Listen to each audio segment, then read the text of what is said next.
Remove that chair. Marcus pointed directly at the seat meant for his wife. His voice carried across the table, cold and deliberate. My guest will sit beside me tonight. Eleanor can find somewhere else. Or she can stand with the staff. The event coordinator froze. 200 guests watched in silence. Victoria Caldwell, Marcus's mother, smiled and waved her hand. You heard my son. Remove it. Eleanor stood 5 feet away, watching the chair being dragged across the marble floor. Her husband didn't look at her. His mother didn't look at her. But the woman in the red dress, the one sliding her hand onto Marcus's arm, pressing her lips to his cheek, she looked directly at Eleanor and laughed.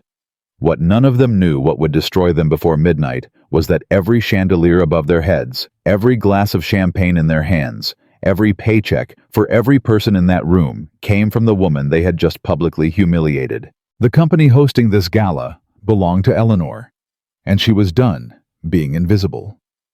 Dear viewers, thank you for being here with me today. If you're watching without subscribing, you're letting Eleanor stand alone in that moment of humiliation. When you click that subscribe button, you stand with every woman who has ever been underestimated, dismissed, and pushed aside by the people who should have loved her most. Please subscribe now, and in the comments, tell me which city you're watching from. I want to see how far Eleanor's story travels tonight. The alarm screamed at 6 in the morning. Eleanor opened her eyes immediately. She hadn't been sleeping. She had been lying in the darkness for 3 hours, listening to the empty space beside her, waiting for a husband who never came home. At 3:15, she heard his car in the driveway. She heard the front door open and close. She heard his footsteps pass their bedroom and continue down the hall to the guest room. He didn't check on her. He didn't open their door. He didn't whisper her name. 5 years ago, he would have crawled into bed beside her, wrapped his arms around her waist, and kissed her shoulder. Sorry I'm late, he would have murmured. Meeting ran long. I missed you. 5 years ago, she would have believed him. Eleanor reached for her phone on the nightstand. The screen lit up with notifications. 3 missed calls from Rebecca Torres, her assistant. 2 emails marked urgent, and 1 text message from a number she didn't recognize. She opened the text first. Are you ready for tonight? Her thumb hovered over the screen. 5 words, no signature, no context, just a question that felt more like a threat. She checked her contacts. The number wasn't saved. She scrolled through her memory vendors, clients, staff members, but nothing matched. Her phone buzzed again, same number. He's going to humiliate you tonight, unless you humiliate him first. Eleanor's heart stopped. She typed back quickly. Who is this? No response. She stared at the screen for a full minute, waiting. Nothing. The unknown sender had gone silent. Eleanor set the phone down and walked to her home office. This room was her sanctuary. Marcus never came here. He called it cluttered, filled with old stuff he didn't understand. He didn't know that every award on these walls, every plaque, every certificate of excellence bore her maiden name. Eleanor Ashford, the name she built an empire under, the name her father gave her. She stopped in front of his photograph. James Ashford, 52 years old in this picture, holding 7-year-old Eleanor on his shoulders, both of them laughing at something the camera didn't capture. Dad, she whispered, what do I do? The photograph didn't answer, but his voice echoed in her memory, clear as the day he said it. Eleanor promised me something. Protect the company. Grow it. But grow yourself too. Don't let anyone, not for love, not for fear, not for anything, don't let anyone dim your worth. She had promised, and she had kept that promise. She built Ashford Consulting Group from her father's small firm into a company worth $47 million. She acquired subsidiaries, expanded into new markets, hired teams of brilliant people. One of those subsidiaries was Ashford Events Management, the company hosting tonight's gala, the Caldwell family gala, her husband's family party, funded by her money, organized by her staff. held in a hotel her company had contracted. And Marcus had no idea. Eleanor's phone rang. Rebecca Torres. "Mrs. Ashford?" Rebecca's voice was tense. "Did you see my emails?" "I'm looking at them now." Eleanor opened her laptop and clicked on the first message. "What's the urgent matter?" "It's about tonight's seating arrangement. Mr. Caldwell submitted a last-minute change request. He removed your name from the main table." Eleanor's fingers froze on the keyboard. "He did what?" "He removed you from table 1, and he added a +1 guest under the name V. Blake. I have the documentation right here. I didn't know what to do, so I processed it per standard protocol, but—" "V. Blake," Eleanor repeated slowly. "Who is V. Blake?" Rebecca hesitated. "I was hoping you could tell me." Eleanor pulled up the seating chart attachment. Table 1, the head table reserved for the Caldwell family. Marcus's name sat in the center position. To his right, Victoria Caldwell. To his left, V. Blake. Eleanor's name wasn't on the chart at all. "There's more," Rebecca said quietly. "Mr. Caldwell also requested 2 VIP passes. He listed himself as primary and V. Blake as his guest. He used his Ashford Events consultant credentials to authorize it." "Consultant credentials," Eleanor repeated. The title she had created for him 2 years ago. External relations consultant. A meaningless position with no real responsibilities. She invented it so Marcus could feel important at industry functions. He never did any actual work. He just liked the business cards. Now he was using those credentials to bring another woman to the gala. Using her company. Using her money. Using her. "Mrs. Ashford." Rebecca's voice cut through her thoughts. "What would you like me to do?" Eleanor closed her eyes. Her hands were trembling. Her chest felt tight. Every instinct told her to confront Marcus immediately, to demand an explanation, to scream the truth at him until he understood what he had done. But Eleanor Ashford didn't build a $47 million company by acting on impulse. "Don't change anything," she said. Her voice was steady now, cold. "Let Marcus think his request went through. Let him think I don't know." "Are you sure?" "Yes. And Rebecca, I need you to pull every financial record connected to Marcus's consultant account. Every expense he's authorized in the past 2 years. Hotels, restaurants, gifts, jewelry, everything. Have it ready before tonight." "I understand." Rebecca paused. "Mrs. Ashford, I'm sorry. I should have told you sooner, but you always said, 'I know what I said.'" Eleanor cut her off. "I told you to treat my husband like any other client. No special treatment, no interference unless it threatened the company." She paused. "I was wrong." She hung up and stared at the seating chart on her screen. V. Blake. She opened her company's secure database and typed the name Vanessa Blake. The search results appeared immediately. Vanessa Blake, 32 years old, event coordinator. She had worked with Ashford Events on 3 projects in the past 2 years, all events where Marcus had been present. Eleanor clicked on her employee photograph. A striking woman with sharp cheekbones and red lipstick stared back at her. The kind of woman who walked into rooms expecting everyone to notice. The kind of woman who smiled like she already knew she had won. Eleanor recognized her. 6 months ago, she found a photograph in Marcus's desk drawer. A woman in a red dress standing too close to him at some corporate function. Eleanor told herself it meant nothing. A business acquaintance. A networking contact. She told herself she was being paranoid. Her phone buzzed. The unknown number again. Her name is Vanessa. They've been together for 2 years. Tonight she's taking your seat. What are you going to do about it? Eleanor's hands shook as she typed back. How do you know this? Who are you? The response came instantly.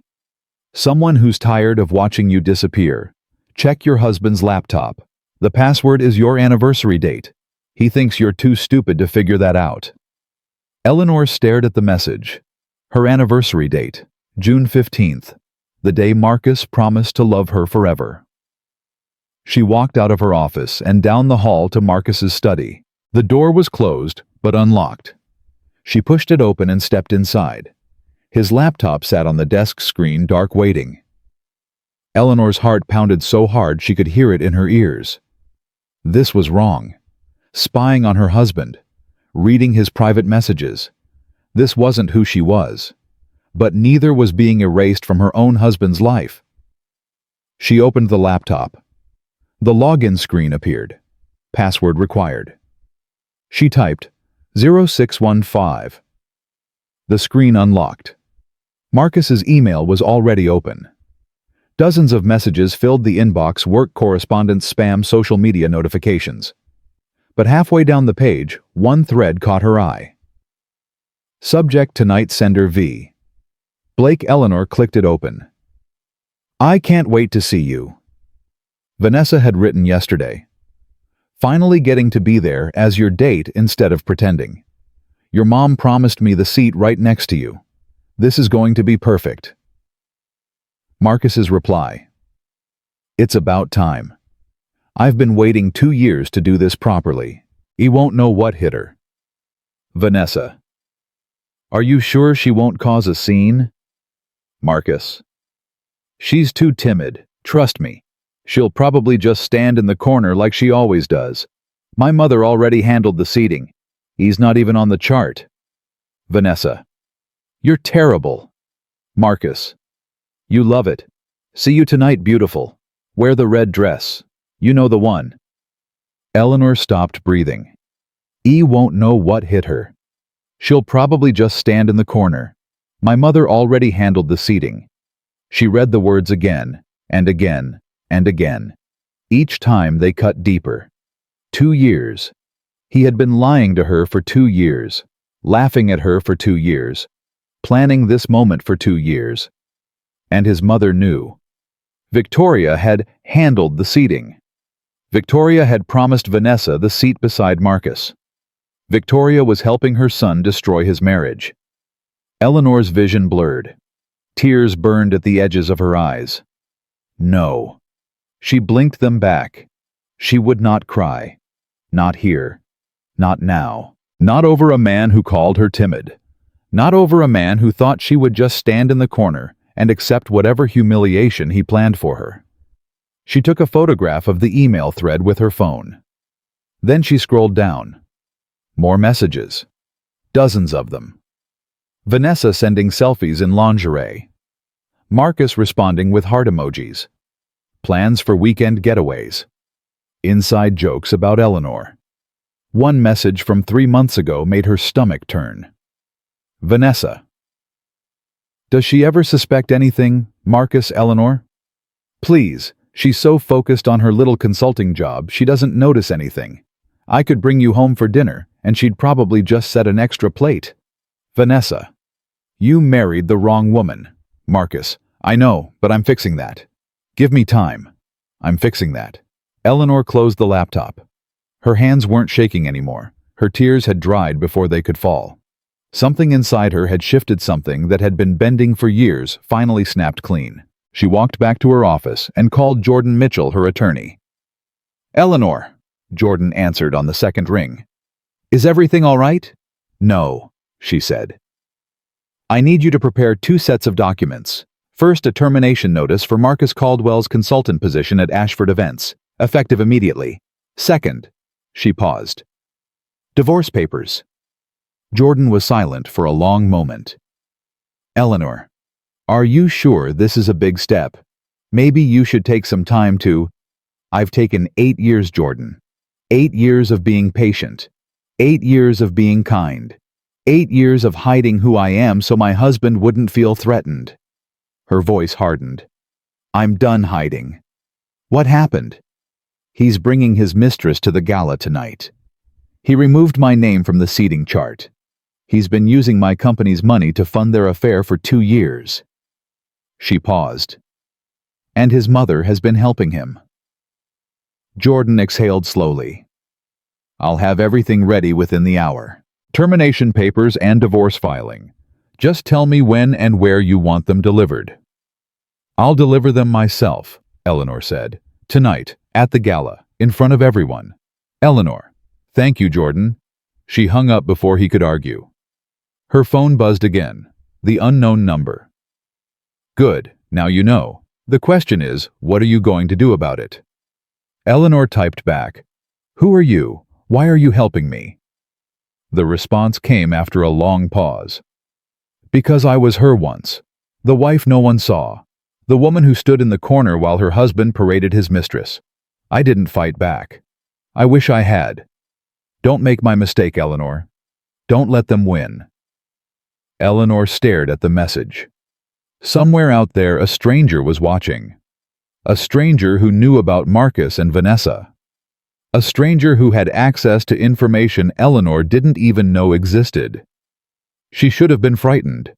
She should have been suspicious. But all she felt was grateful. She typed back, I won't let them win. Then she stood up, walked to her closet, and looked at the dress she had originally planned to wear. Modest. Elegant. Forgettable. The kind of dress a woman wears when she wants to blend into the background. She pushed it aside. At the back of her closet hung a different dress. White silk. Floor length. The kind of dress that demanded attention. She bought it 3 years ago for an event she never attended because Marcus said it was too much. Tonight it was perfect. Eleanor pulled it from the hanger and laid it on her bed. Then her phone rang. Not a text this time. An actual call. She looked at the screen. Marcus. Her finger hovered over the decline button. But something made her answer. Hello. Eleanor. Marcus's voice was clipped impatient. Where are you? My mother's been trying to reach you all morning. We need you at the house to help with the preparations. I'll be there soon. Good. And Eleanor. He paused. Try to look presentable tonight. We have important guests coming. I don't want you embarrassing me in front of them. The words hit her like a slap. Try to look presentable. Don't embarrass me. This was the man she had married. The man she had loved. The man she had sacrificed everything for. And he spoke to her like she was a stain he needed to hide. Of course, Eleanor said. Her voice didn't waver. I wouldn't dream of embarrassing you. Great. See you soon. He hung up without saying goodbye. Eleanor set down her phone and looked at her reflection in the mirror. For years, she had seen a quiet woman. A patient woman. A woman who stayed in the shadows because it was easier than demanding space in the light. Today she saw someone different. Today she saw Eleanor Ashford, CEO, owner. The woman who kept her promise to her father. The woman who built an empire while her husband wasn't paying attention. You think I'm going to stand in the corner? She whispered to her reflection. You think I don't know what hit me? She smiled. It wasn't a warm smile. Watch me. The drive to the Caldwell estate took 45 minutes. Eleanor spent the first 20 minutes on the phone, with Rebecca coordinating the evidence she would need for tonight. Financial records, hotel receipts, the email thread between Marcus and Vanessa. Everything documented, organized, and ready to display. I want it loaded onto a presentation file, Eleanor instructed, something that can be projected on the main screen during the gala. You're going to show it publicly, Rebecca's voice was careful, in front of all the guests. That's exactly what I'm going to do. Rebecca was quiet for a moment. Mrs. Ashford, I've worked for you for 7 years. I've watched you build this company from the ground up. I've watched you work harder than anyone I know. She paused. And I've watched that man take credit for things he never earned. Whatever happens tonight, I want you to know I'm with you. We all are. Eleanor felt a lump form in her throat.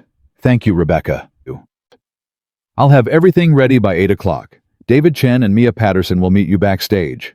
We've already coordinated with the tech team and hotel security. If you need anything at all, we're standing by. I appreciate that more than you know.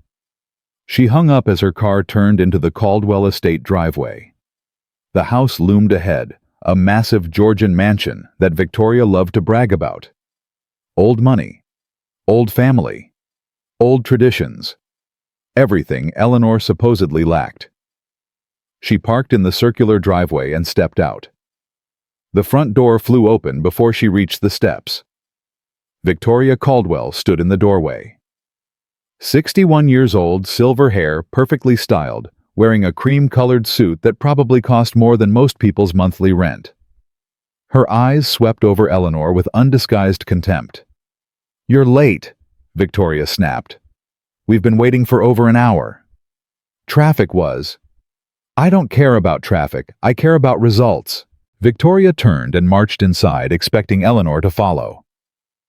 "The florist sent the wrong flowers. The caterer is threatening to quit, and my son is having a nervous breakdown over his speech. This is your fault." "My fault?" Victoria spun around. "You're his wife. It's your job to support him, to make his life easier. Instead, you're never here when we need you. You're always at that little consulting job of yours, pretending to be important." Eleanor felt her jaw tighten. "I have responsibilities." "Your only responsibility is to this family." Victoria stepped closer, lowering her voice to a hiss. "Let me make something clear. Tonight is Marcus's night. He's worked hard for this. The last thing he needs is you hovering around making things awkward." She smiled coldly. "So do us all a favor. Stay out of the way." Eleanor held Victoria's gaze. For 8 years, she had swallowed these insults. 8 years of being told she wasn't good enough, smart enough, pretty enough for the Caldwell family. 8 years of biting her tongue because she loved Marcus and wanted to keep the peace. But peace, she realized now, had only given them permission to treat her like garbage. "I understand," Eleanor said quietly. "I'll stay out of the way." Victoria's smile widened. "Good girl." She turned and walked away, leaving Eleanor standing alone in the foyer. Eleanor counted to 10, then 20. Then she walked inside. The main floor was chaos. Staff members rushed back and forth carrying table linens, crystal glasses, silver serving trays. A woman with a clipboard shouted into her headset about missing centerpieces. Someone had dropped a case of champagne, and 3 people were scrambling to clean up the mess. In the middle of it all stood Marcus. He was on his phone laughing at something the person on the other end said. His posture was relaxed, confident, completely oblivious to the chaos around him. He looked happier than Eleanor had seen him in months. Because he wasn't talking to her. He was talking to Vanessa. I know, Marcus said into the phone. "Just a few more hours. Then we can finally stop pretending." He laughed again. "Yes, I'll save you a dance. The first one, and the last one, and everyone in between." Eleanor stood 10 feet away listening to her husband flirt with another woman. He didn't even notice she was there. "Marcus," she said. He looked up startled. For a split second, something flickered across his face. Guilt maybe, or irritation at being interrupted. Then he masked it with a polite smile. "Eleanor, you made it."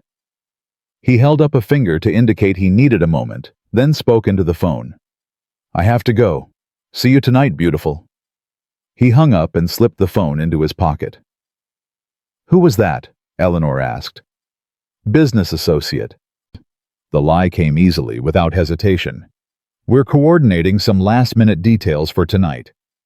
"Must be an important associate. You seem very close." Marcus's eyes narrowed slightly. "What's that supposed to mean?" Eleanor held his gaze. "Nothing. Just an observation." For a moment, the air between them crackled with tension. Marcus studied her face, searching for something suspicion, maybe, or accusation.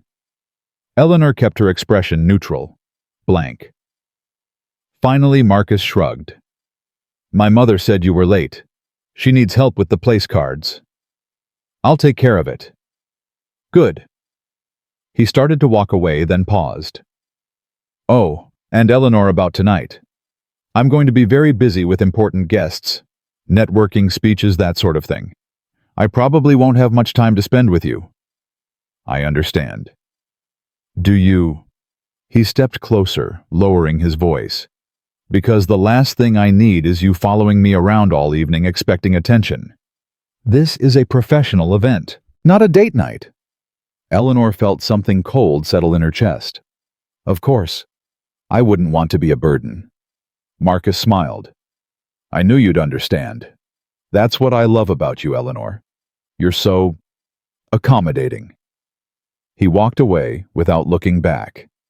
Eleanor stood alone in the chaos, watching her husband disappear into the crowd. Accommodating. That's what he loved about her. Not her intelligence, not her kindness, not her loyalty, her willingness to step aside, her willingness to be invisible. Her phone buzzed. The unknown number. His mother is upstairs. Second door on the left. She has a file you need to see. Eleanor looked at the message. Then she looked at the staircase. Victoria's private office was exactly where the message said it would be. Second door on the left, closed but not locked. Eleanor pushed it open and stepped inside. The room was immaculate. White furniture, white curtains, white carpet. Everything pristine and controlled, just like Victoria herself. A large mahogany desk dominated the center of the room, covered in neatly organized stacks of papers. Eleanor moved quickly. She didn't know how much time she had. She rifled through the papers on the desk. Guest lists, menu options, seating arrangements. Nothing unusual, nothing incriminating. Then she opened the top drawer. Inside lay a manila folder. No label, just a plain brown folder stuffed with documents. Eleanor pulled it out and opened it. The first page was a photograph. Her photograph. A professional headshot from the Ashford Consulting website. The second page was a printout from a financial database. Company name, Ashford Consulting Group. CEO, Eleanor Ashford. Estimated net worth $47 million. The third page was a handwritten note in Victoria's elegant script. She's worth more than we thought. Keep Marcus ignorant. Control the money through him. Once she's out of the picture, everything transfers to the family. Eleanor's hands began to shake. Victoria knew. Victoria had always known. She knew about Ashford Consulting. She knew about the money. She knew Eleanor was the owner, not some mid-level employee. And she had deliberately kept Marcus in the dark. Why Eleanor flipped to the next page. A legal document. Draft language for a property settlement. In the event of divorce, all marital assets to be divided equally. But there was a handwritten annotation in the margin. If she initiates divorce, she keeps separate property. If he initiates, we can argue commingling of assets. Get Marcus to file first. Eleanor read it twice to make sure she understood. Victoria was planning this. She was orchestrating Marcus's affair, encouraging his cruelty, all to push Eleanor into a corner. But she didn't want Eleanor to file for divorce. She wanted Marcus to file first because then, under certain legal arguments, they might be able to claim a portion of Eleanor's separate property, her company, her father's legacy, everything she had built. They were trying to steal it from her. Eleanor took photographs of every page in the folder. Then she placed it back exactly as she had found it and closed the drawer. Her phone buzzed. The unknown number. Now you know everything. The affair, the conspiracy, the theft. The only question left is, what are you going to do about it? Eleanor typed back, I'm going to destroy them. The response came immediately. Good, I'll be watching. Eleanor slipped out of Victoria's office and closed the door behind her. Her heart was racing. Her mind was spinning. But underneath the shock and the anger and the betrayal, something else was building. Something cold and sharp and absolutely certain. They thought she was weak. They thought she was timid. They thought she would stand in the corner and let them take everything. They were wrong. 3 hours later, Eleanor stood in front of her bathroom mirror, putting the final touches on her appearance. The white dress fit perfectly. Her hair was swept up, elegant and sophisticated. Her makeup was flawless, not too much, not too little, just enough to highlight the fire in her eyes. She looked like a woman going to war. Her phone rang. Jordan Mitchell. Eleanor, the documents are ready. Termination papers and divorce filing. I've sent them to your secure folder. Thank you, Jordan. Are you sure about this? Once you serve those papers publicly, there's no taking it back. The media will pick it up. The business community will talk. Your reputation? My reputation, Eleanor interrupted, has been managed by other people for too long. Tonight, I take it back. Jordan sighed. You're one of the strongest people I know, Eleanor. Whatever happens tonight, remember that. I will. She hung up and looked at her reflection one more time. Her phone buzzed. The unknown number. He's at the hotel. She's with him. They arrived together, holding hands, smiling for the cameras. Eleanor felt something twist in her chest. Not pain anymore, just cold, hard resolve. I'm on my way, she typed back. The response came instantly. The truth is the most powerful weapon. Use it. Eleanor grabbed her clutch, which contained printed copies of every document she needed, the financial records, the emails, the seating charts, Victoria's secret file, everything she needed to expose them all. She walked out of her apartment and into the elevator. The doors closed behind her. When they opened again, everything would change. Eleanor's car pulled up to the Manhattan Grand Hotel at exactly 8 o'clock. The entrance was a circus. Photographers lined the red carpet cameras, flashing voices shouting. Celebrities and socialites posed for pictures. Valets rushed back and forth parking cars that cost more than most houses. Eleanor sat in the back seat for a moment watching the chaos. Somewhere inside that building, her husband was holding another woman's hand. Somewhere inside, her mother-in-law was smiling, thinking she had won. Somewhere inside, 200 guests were raising glasses, celebrating the Caldwell family's success, never knowing that the company funding this entire event belonged to the woman they had pushed aside. Her phone buzzed. The unknown number. He just made a toast to family, to loyalty, to the people who matter most. A pause. She was standing right beside him. Eleanor's jaw tightened. She typed back, "Where are you? How can you see all this?" No response. The unknown sender had gone silent again. Eleanor stepped out of the car and walked toward the entrance. The photographers didn't call her name. They didn't even look at her. She was invisible, just another well-dressed woman in the crowd, nobody special, nobody important. Inside the lobby, a young coordinator approached her with a clipboard. "Name, please." Eleanor Caldwell. The coordinator scanned her list, frowned, and scanned it again. "I'm sorry, ma'am. I don't see you on the guest list." Eleanor felt a flash of anger, but kept her face calm. "I'm Marcus Caldwell's wife." The coordinator looked uncomfortable. "I understand, but according to my records, Mr. Caldwell's guest is already here, a Ms. Blake." She glanced at her clipboard again.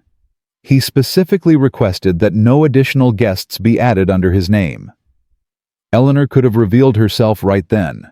One word, one phone call to Rebecca, and this coordinator would be falling over herself to apologize. But not yet. Not until Eleanor was ready. "I see," she said. "Perhaps there was a clerical error. May I speak with your supervisor, Rebecca Torres?" The coordinator's eyes widened. "You know Mrs. Torres. We're acquainted." 5 minutes later, Rebecca appeared in the lobby. "Mrs. Ashford," she said quietly for Eleanor's ears only. "I've been waiting for you. Everything is ready backstage. David and Mia are standing by. The presentation is loaded. Security is briefed." "Good." Eleanor glanced around to make sure no one was listening. "Get me inside through the service entrance. I don't want Marcus to see me until I'm ready." Rebecca nodded. "Follow me." They moved through the hotel's back corridors, past confused kitchen staff and stacked crates of supplies. The noise of the gala music laughter, the clink of champagne glasses, grew louder with each step. Finally, Rebecca pushed open a door that led to a dimly lit hallway behind the main ballroom. The backstage office is just ahead. David and Mia have everything prepared. Eleanor paused. Rebecca, I want to thank you. For years you protected my privacy. You never revealed who I really was, even when it would have been easy to do so. Rebecca smiled sadly. We followed your instructions, Mrs. Ashford. You asked us to treat your husband like any other client.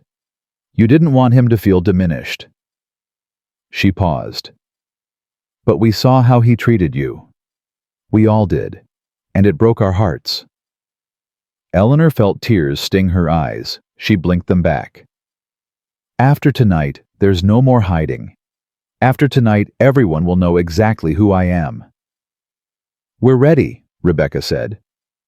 Whatever you need, we're with you. Eleanor nodded and walked toward the backstage office. Inside, David Chen and Mia Patterson were waiting. David stood by the door, calm and serious, ready to handle any situation. Mia sat at a computer, the presentation file already loaded on the screen. Mrs. Ashford, David said, we've secured everything. Financial records, entry logs, email correspondence, it's all here. He handed her a tablet. Eleanor scrolled through the files. 2 years of betrayal documented in spreadsheets and photographs, hotel reservations, restaurant receipts, jewelry purchases, screenshots of emails and text messages, and Victoria's secret file. The photographs, the financial research, the handwritten notes about controlling Eleanor's money. The tech team is standing by, Mia added. If you want to display anything on the main screen, they're ready. We've also coordinated with hotel security. If anyone tries to interrupt your speech, they'll be escorted out immediately. Eleanor set down the tablet. What about audio control? We've routed the microphone system through our booth, David said. If Mr. Caldwell or anyone else tries to speak over you, we can cut their feed. You'll be the only voice in that room. Eleanor looked at both of them. I want you to understand something. What I'm about to do will have consequences. For Marcus, for his family, for this company. Some people will say, I should have handled this privately. Some will say I'm being cruel. She paused. But I've been private for 8 years. I've been kind for 8 years. I've been invisible for 8 years, while my husband lied to my face and my mother-in-law plotted to steal everything I built. Her voice hardened. Tonight, I'm done being quiet. Tonight, the truth comes out, and they're going to hear every word. David nodded. We're with you, Mrs. Ashford. All the way. Mia stood up and placed a hand on Eleanor's arm. You've protected everyone else for so long. It's time someone protected you, even if that someone has to be yourself. Eleanor squeezed her hand. Rebecca, what time is Marcus's speech scheduled? Rebecca checked her tablet. 9:30. His mother follows at 9:45. Eleanor glanced at the clock on the wall. 9:15. 15 minutes. Perfect, she said. That gives me just enough time. Enough time for what? Mia asked. Eleanor looked toward the door that led to the ballroom, to the golden lights, the champagne toasts, the 200 guests who had no idea what was coming. To watch them celebrate, she said quietly. One last time, before I take everything away.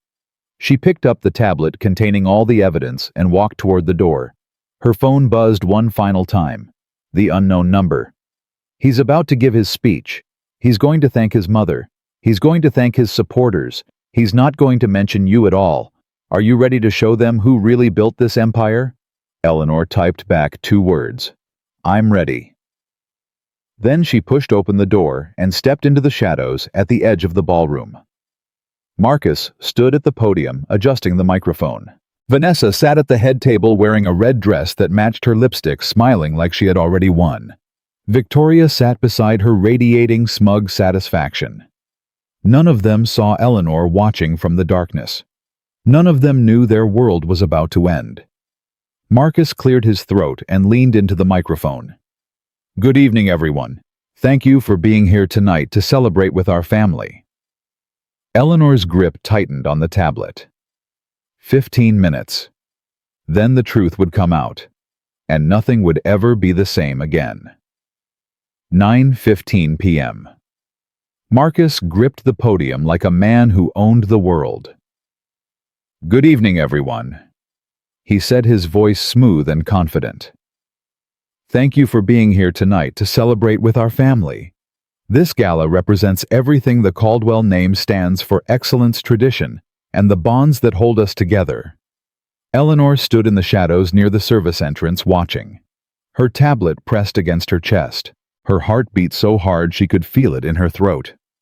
"I want to start by thanking the people who made tonight possible," Marcus continued. "First, my incredible mother, Victoria Caldwell, who has guided this family through every challenge with grace and wisdom." The crowd applauded. Victoria rose slightly from her seat, accepting the praise with a practiced smile. "And I want to thank our event partners at Ashford Events Management, who have done an extraordinary job bringing this evening to life." Eleanor's jaw tightened. Her company, her staff, her money, and he was thanking them like they were hired help. But most importantly, Marcus said, his voice dropping to something softer, more intimate, "I want to thank the people who truly matter. The ones who stand beside me. The ones who believe in me." He turned and looked directly at Vanessa. "To the people at this table tonight, you know who you are. Thank you for everything." Vanessa smiled and raised her champagne glass. Marcus never mentioned Eleanor's name, not once. Eleanor's phone buzzed. Unknown number. "Did you hear that? The people who truly matter. You weren't even a footnote." She didn't respond. She couldn't. Her hands were shaking too badly. 9:22 p.m. The speech ended to thunderous applause. Marcus stepped away from the podium and walked directly to Vanessa. He took her hand right there in front of everyone and kissed it. "That was beautiful," Vanessa said loud enough for the nearby tables to hear. "You're such an incredible speaker." "I learned from the best." Marcus glanced at his mother. "The Caldwell family knows how to command a room." Victoria laughed. "It's in the blood, darling. Some people are born to lead, others are born to follow." Her eyes swept across the ballroom, and for one terrible moment Eleanor thought Victoria had spotted her. But the older woman's gaze moved past without recognition. Eleanor pressed herself deeper into the shadows. A waiter passed by, nearly colliding with her. "Ma'am, are you lost? This area is for staff only."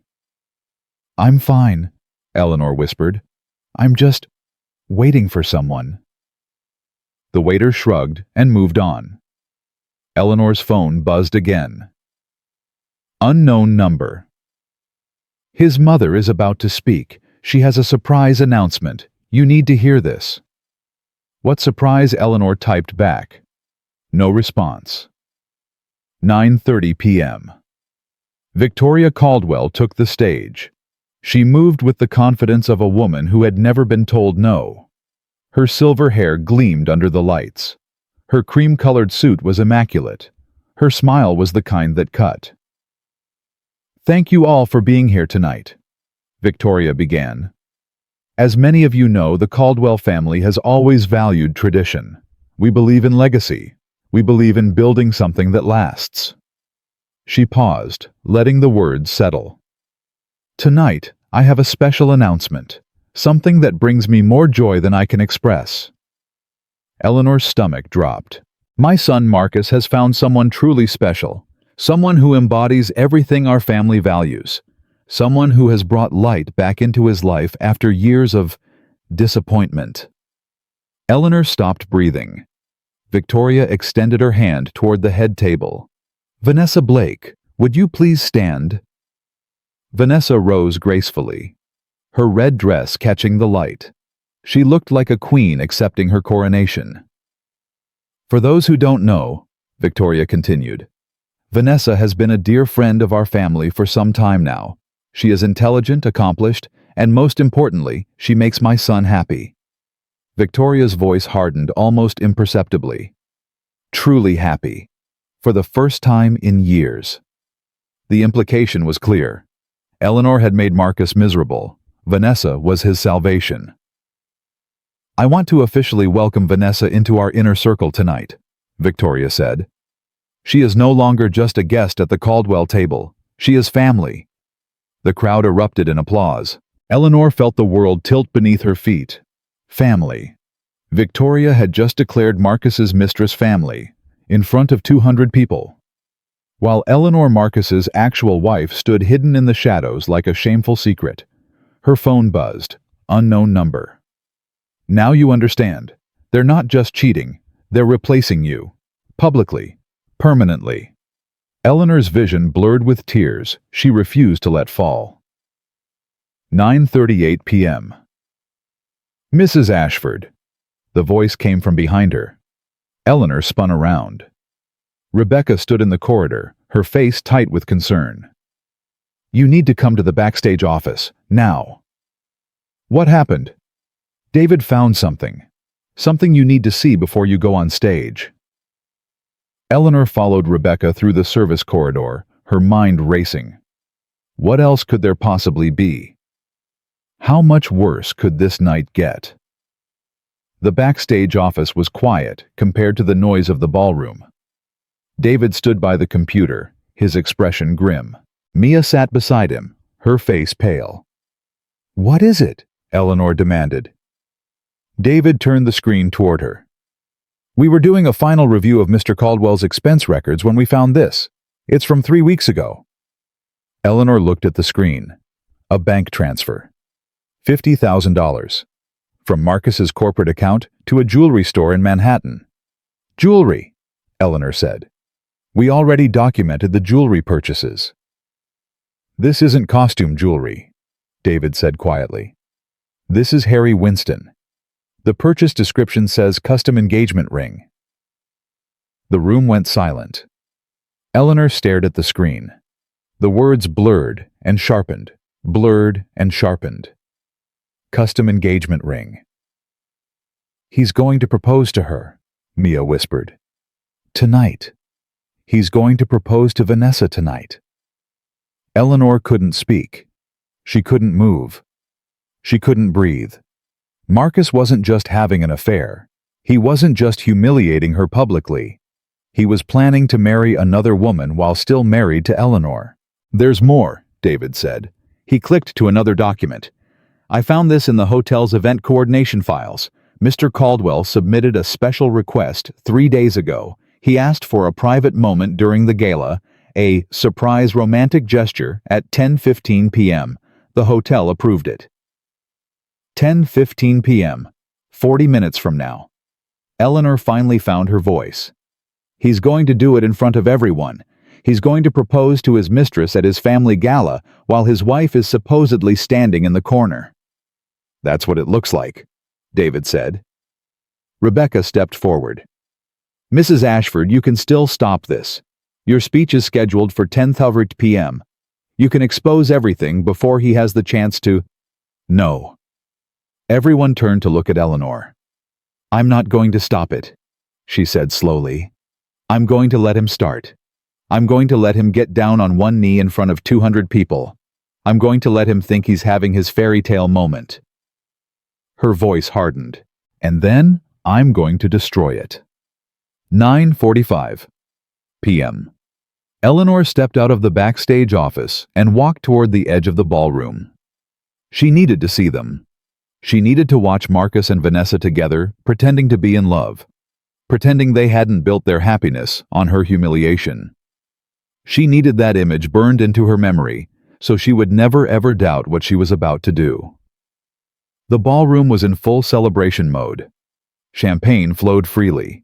Guests laughed and danced. The band played something elegant and forgettable. Eleanor spotted Marcus near the dance floor.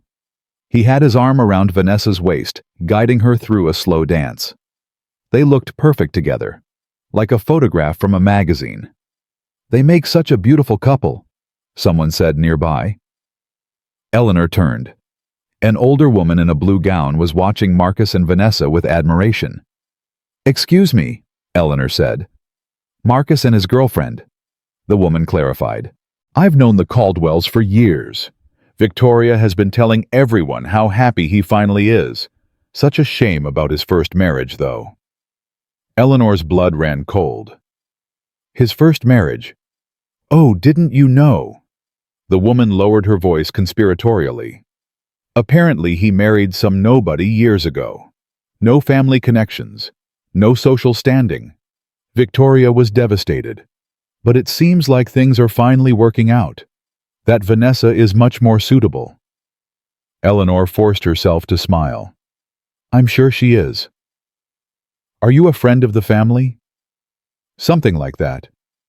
The woman nodded and drifted away. Eleanor stood frozen watching her husband dance with another woman, while strangers discussed her failed marriage like yesterday's gossip. Her phone buzzed. Unknown number. The woman in blue is Margaret Hayes, old money, old friends with Victoria. She's been spreading the failed marriage story all night. Victoria's orders. Eleanor typed back, How do you know all this? Who are you? This time the response came quickly. Someone who was in your shoes once. Someone who didn't fight back and lost everything. Don't make my mistake, Eleanor. You have 15 minutes. 15 minutes. 9:52 p.m. Eleanor made her way to the bar at the edge of the room. She needed water. She needed to clear her head. She needed to focus. Vodka tonic, she told the bartender. A voice beside her laughed. Finally, someone who knows how to drink at these stuffy events. Eleanor turned. Vanessa Blake stood 3 feet away, holding an empty champagne glass. Up close, she was even more striking than her photographs. Perfect makeup, perfect hair, perfect confidence. I don't think we've met, Vanessa said, extending her hand. I'm Vanessa. I'm here with Marcus Caldwell. Eleanor shook her hand. Her grip was steady. Her voice was calm. Nice to meet you. Are you a family friend, business associate? Something like that. Vanessa's eyes narrowed slightly, studying Eleanor's face. You look familiar. Have we met before? I don't think so. Vanessa shrugged and turned to the bartender. Another champagne, please. She glanced back at Eleanor. So, what do you think of the gala? Isn't it beautiful? Marcus's family really knows how to throw a party. It's impressive, Eleanor said carefully. Right. Vanessa beamed. And between us tonight is going to get even better. Marcus has something special planned. She leaned closer, lowering her voice. I probably shouldn't say anything, but I think he's going to propose. Eleanor felt her heart stop. Really? I know. It's a little scandalous since he's technically still married. Vanessa rolled her eyes. But honestly, that marriage has been dead for years. His wife is this boring, mousy woman who never appreciated him. Victoria told me all about her. Did she? Oh yes. Apparently she works some dead-end job and has no ambition whatsoever. Marcus deserves so much better. Vanessa smiled triumphantly. He deserves me. Eleanor took a slow sip of her vodka. You seem very confident. Why wouldn't I be? I've worked hard for this. 2 years of patience, 2 years of proving myself to Victoria, 2 years of showing Marcus what a real partner looks like. Vanessa's smile sharpened. Some women just sit around waiting for life to happen. I go after what I want. And what do you want? Everything. Vanessa laughed. The name, the money, the status. Everything that should have been mine from the start. Eleanor set down her glass. Well, I hope you get exactly what you deserve. Oh, I will. Vanessa patted Eleanor's arm condescendingly. It was nice meeting you. Eleanor. Eleanor. Such an old-fashioned name. Vanessa wrinkled her nose slightly. Anyway, enjoy the party. I need to find my man. She sauntered away, hips swaying, completely unaware that she had just confessed her entire plan to the woman she was trying to destroy. Eleanor watched her go. Her phone buzzed. Unknown number. 8 minutes. Are you ready? Eleanor typed back. I've never been more ready in my life. 10:00 p.m. Rebecca appeared at Eleanor's side. It's time, Mrs. Ashford. The host is about to announce you. Eleanor set down her drink and followed Rebecca toward the backstage entrance. Her heart was pounding. Her hands were steady. Her mind was clear. 8 years of silence. 8 years of patience. 8 years of letting other people define her worth. It all ended tonight. "Mrs. Ashford," Mia said as Eleanor entered the backstage area. "The presentation is loaded. The microphone is ready. Security is in position." David handed her a small earpiece. "I'll be in the tech booth. If you need anything, if anyone tries to interrupt, just say the word." Eleanor put in the earpiece and tested it. "Can you hear me?" "Loud and clear," David's voice responded. Rebecca squeezed Eleanor's hand. "Your father would be so proud of you." Eleanor felt tears sting her eyes. She blinked them back. "Thank you for everything. Go show them who you really are." Eleanor walked toward the stage entrance. Through the curtain, she could hear the host voice booming through the speakers. "Ladies and gentlemen, we have a very special surprise tonight.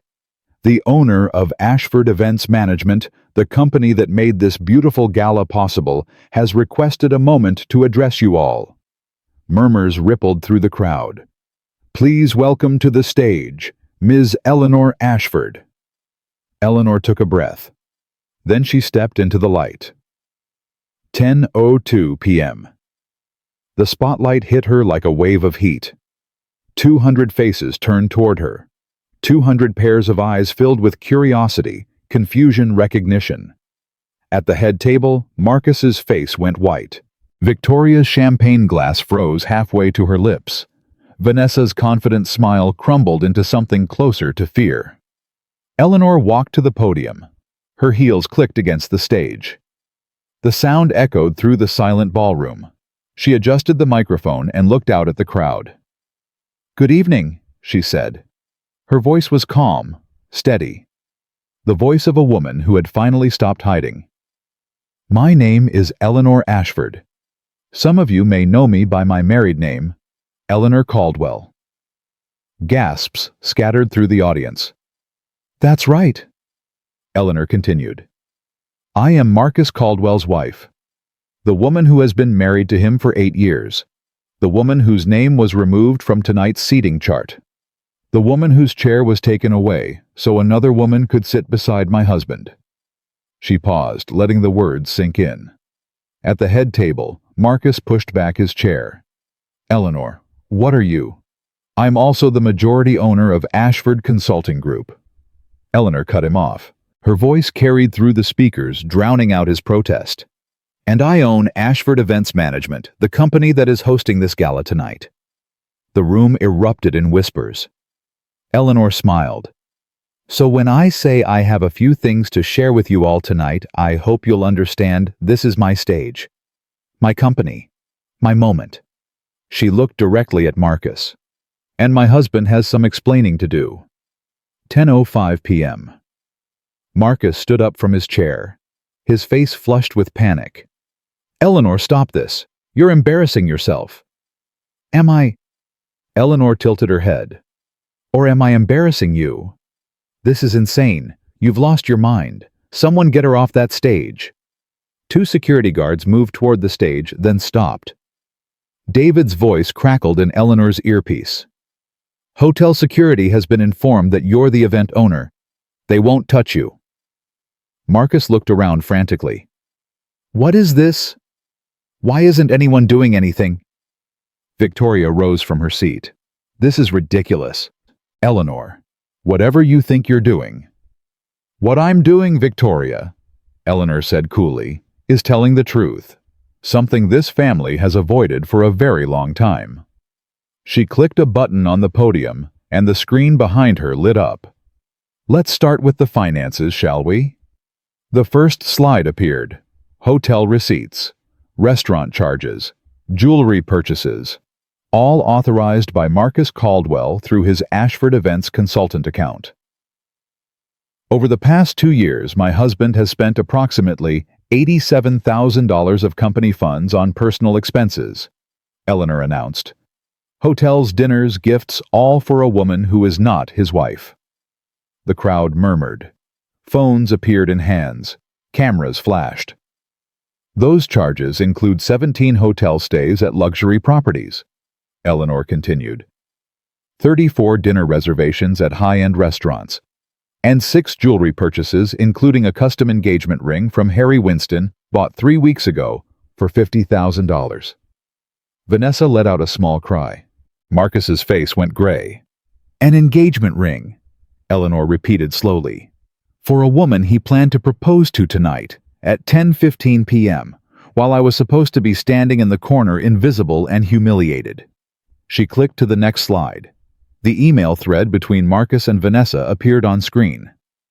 "He won't know what hit her," Eleanor read aloud. "She's too timid. She'll probably just stand in the corner like she always does." She looked at Marcus. "Does that sound familiar?" Marcus's mouth opened and closed. No words came out. Victoria grabbed Vanessa's arm and tried to pull her toward the exit. "We're leaving. This is a circus." "I wouldn't do that if I were you," Eleanor said. "We haven't gotten to the best part yet." She clicked to the next slide. Victoria's handwritten note appeared on screen. "She's worth $47 million. Keep Marcus ignorant. Control the money through him. Once she's out of the picture, everything transfers to the family." The room went dead silent. "This note was found in Victoria Caldwell's private office," Eleanor said. "It appears that my mother-in-law has known about my wealth for quite some time. She just chose not to tell her son because she wanted to control the money herself." Victoria's face turned purple with rage. "That's a lie. That's fabricated evidence. You can't prove—" "I have the original document," Eleanor interrupted, "along with photographs, timestamps, and witness statements from staff members who saw me retrieve it this afternoon." Victoria fell silent. Eleanor turned back to the crowd. "For 8 years I hid who I was. I wanted to be loved for myself, not my money. I wanted my husband to see me as a partner, not a bank account." Her voice softened. "I was naive. I was hopeful. I was wrong." She looked at Marcus one final time. "You asked me not to embarrass you tonight. You told me to stay out of the way. You removed my chair so your mistress could sit beside you." Eleanor's eyes hardened. "Well, Marcus, consider this my response." She clicked the final button. "Effective immediately, Marcus Caldwell's consultant position with Ashford Events Management is terminated. He is banned from all company properties and events. Any attempt to contact company staff will be considered harassment and reported to authorities." Marcus stumbled backward like he'd been shot. "Additionally," Eleanor continued, "I have filed for divorce. The papers were delivered to Marcus's attorney 1 hour ago. Given the documented evidence of financial misconduct and marital infidelity, I expect the proceedings to be brief." She stepped back from the podium. "Thank you all for your attention tonight. Please enjoy the rest of your evening. The champagne is on me." She turned and walked off the stage. Behind her, the ballroom exploded into chaos. 10:12 p.m. Eleanor made it 3 steps into the backstage corridor before her knees gave out. Rebecca caught her. "I've got you. I've got you." "Did that just happen?" Eleanor whispered. "Did I really just do that?" "You did." Rebecca's voice was thick with emotion. "And it was the most incredible thing I've ever seen." David appeared beside them. "Mrs. Ashford's security is escorting Mr. Caldwell and his party off the premises. Victoria is threatening to sue, but our legal team is already on it." Eleanor laughed. It came out shaky, almost hysterical. "Let her sue. Let them all sue. I don't care anymore." Her phone buzzed. "Unknown number. You did it. I'm so proud of you. Now walk out of that hotel with your head high. You've earned it." Eleanor stared at the message. "Who is that?" Rebecca asked. "I don't know," Eleanor admitted. "Someone who's been helping me all night. Someone who knew everything before I did." She typed back, "Thank you, whoever you are. I couldn't have done this without you." The response came immediately. "Yes, you could have. You just needed someone to remind you of your own strength.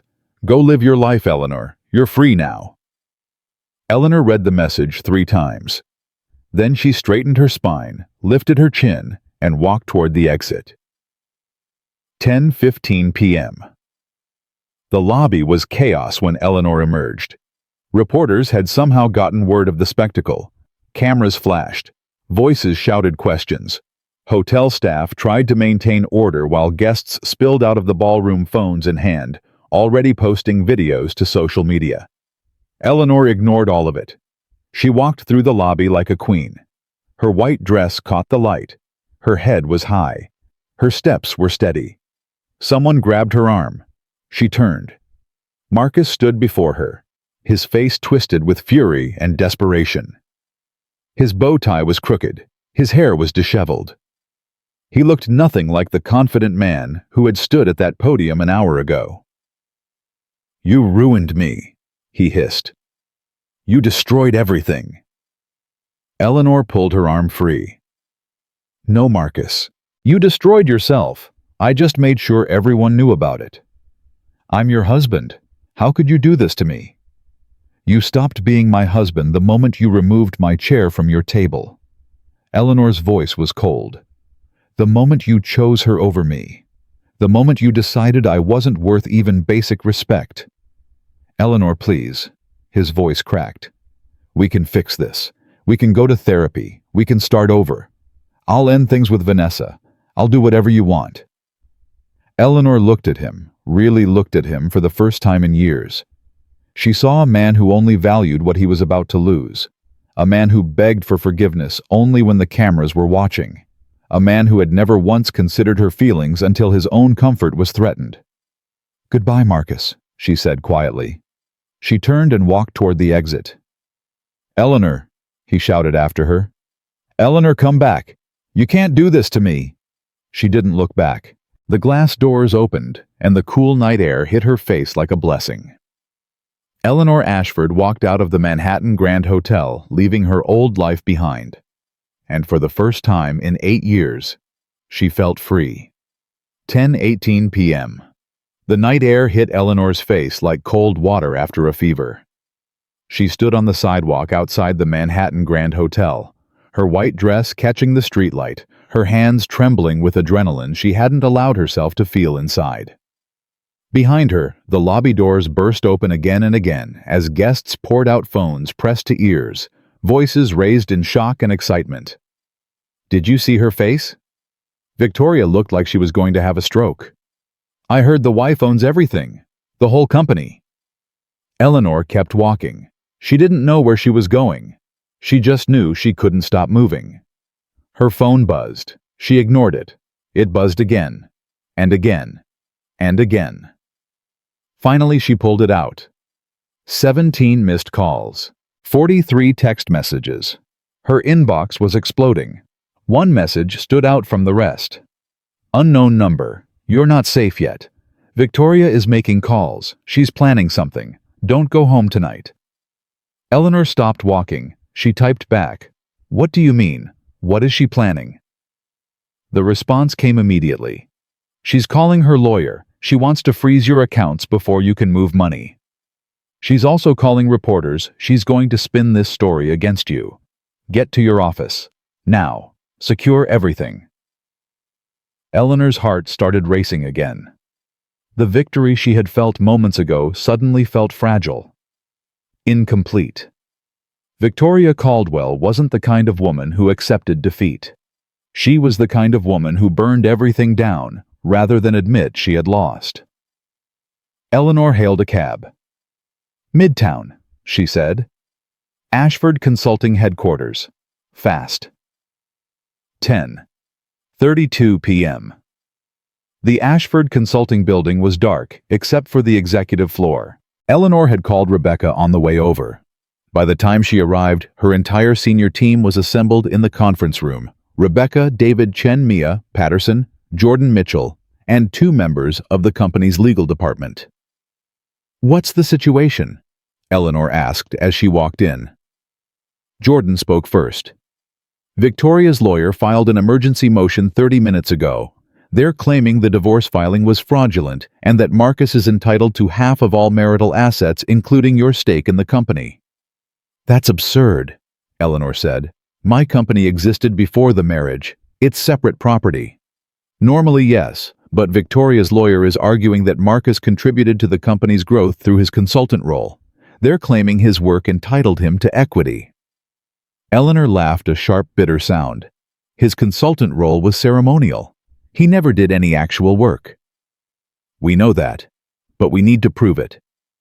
Jordan opened a folder. I need every document that shows Marcus's involvement, or lack thereof, in company operations. Meeting minutes, project reports, anything that demonstrates he had no substantive role.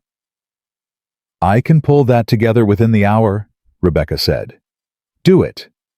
Eleanor turned to David. What else? David's expression was grim. Victoria is also making calls to media contacts. We've intercepted 2 calls so far. She's telling people you had a mental breakdown at the gala, that you fabricated evidence, that you've been unstable for years. Can she prove any of that? No, but she doesn't need to prove it. She just needs to plant doubt. Eleanor's jaw tightened. What do? We get ahead of the story, Mia said. I've already reached out to 3 journalists we have relationships with. They want your side of the story. Exclusive interviews. The video from tonight is already going viral. Your speech has been viewed over 200,000 times in the last 30 minutes. Eleanor stared at her. 200,000 and climbing. People are calling you a hero. The comments are overwhelmingly supportive. Mia pulled up her phone and showed Eleanor the screen. Look at this. Finally a woman who fought back. This is the most satisfying thing I've ever watched. Eleanor Ashford is my new role model. Eleanor read the comments, her throat tightening. For 8 years, she had been invisible, dismissed, forgotten. Now, in the span of 30 minutes, she had become a symbol. Her phone buzzed. Unknown number. Victoria just made a call to Channel 7 News. She's scheduled an interview for 6 a.m. tomorrow. She's going to claim you stole company funds and framed Marcus. You need to release the original documents before she can spin the narrative. Eleanor typed back. How do you know all this? Are you tapping her phone? No response. 10:47 p.m. The conference room fell silent as Eleanor's phone rang. She looked at the screen. Marcus. Don't answer it, Rebecca said quickly. Let it go to voicemail. Anything he says can be used. I want to hear what he has to say. Eleanor answered the call and put it on speaker. Marcus? Eleanor. His voice was raw, desperate. Please, we need to talk. I think we said everything that needed to be said at the gala. No. No, you don't understand. I made mistakes. I know that. But you can't just destroy my life over this. I'm your husband. You were my husband, Eleanor corrected. That ended tonight. It doesn't have to. I'll end things with Vanessa. I'll cut off my mother. I'll do whatever you want. Just please call off the lawyers. Stop this before it goes any further. Eleanor looked around the conference room. Every face reflected the same disgust she felt. You want me to stop, she said quietly. After everything you did. After you removed my chair from your table. After you told your mistress that I was too timid to fight back. After you spent 2 years planning to replace me. I was wrong. I know I was wrong. You weren't wrong, Marcus. You were cruel. There's a difference. Eleanor's voice hardened. Wrong is making a mistake. Cruel is enjoying it. Eleanor, please. Goodbye, Marcus. Don't call me again. She hung up. The room was silent for a long moment. That was satisfying, Mia said finally. Eleanor almost smiled. Almost. 11:02 p.m.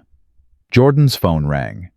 He answered it, listened for a moment, and his face went pale. What is it? Eleanor asked. That was my contact at the courthouse. Jordan set down his phone slowly. Victoria's lawyer just filed a motion to have you declared mentally incompetent. The room erupted. What? They can't do that. On what grounds? Jordan held up his hand for silence. They're claiming that your behavior tonight, the public confrontation, the exposure of private documents, demonstrates psychological instability. They've submitted statements from Victoria and Marcus, alleging that you've shown signs of erratic behavior for months. That's a lie, Eleanor said. I know it's a lie. But if a judge grants even a temporary order, they could freeze all your assets, including your control over the company. Eleanor felt the floor shift beneath her feet. This was Victoria's play. Not just to spin the story to take everything. To strip Eleanor of her company, her money, her power. To leave her with nothing. How do we stop this? She asked. We need counter-evidence, medical records showing you're mentally healthy, testimony from colleagues, friends, anyone who can speak to your stability. Jordan paused. Do you have a therapist, a doctor, anyone who's evaluated you recently? Eleanor shook her head. I haven't seen a doctor in over a year. Then we need to get you evaluated tonight, an independent psychiatrist who can testify that you're of sound mind. Tonight? Where are we going to find a psychiatrist at 11 o'clock on a Saturday? I know someone, David said. He was already pulling out his phone. Dr. Sarah Chen. She's done consulting work for the company, crisis evaluations, that sort of thing. She owes me a favor. Call her, Eleanor said. 11:15 p.m. While David arranged the psychiatric evaluation, Eleanor's phone buzzed again. Unknown number. Victoria's motion won't succeed. I've already sent documentation to the courthouse proving that Marcus was aware of and participated in the misconduct. His statements to Vanessa, where he mocks your mental state, actually prove he was manipulating you, not the other way around. Eleanor stared at the message. Who was this person? How did they have access to court filings? How did they know what Victoria was doing in real time? She typed back, I need to know who you are. This has gone beyond anonymous tips. You're actively interfering in legal proceedings. The response took longer this time. When it came, it made Eleanor's blood run cold. My name is Catherine Wells. 20 years ago, I was married to Victoria's brother Richard. He did to me what Marcus did to you, a fair financial manipulation, public humiliation. Victoria helped him destroy me. I lost everything. My money, my reputation, my daughter. Eleanor's hands trembled. I've been watching the Caldwell family ever since, the message continued. Waiting for someone strong enough to fight back. Waiting for someone I could help. When I saw how Marcus was treating you, I knew you were the one. I've been gathering evidence for 2 years. Everything I've sent you tonight, I collected it myself. Eleanor's mind raced.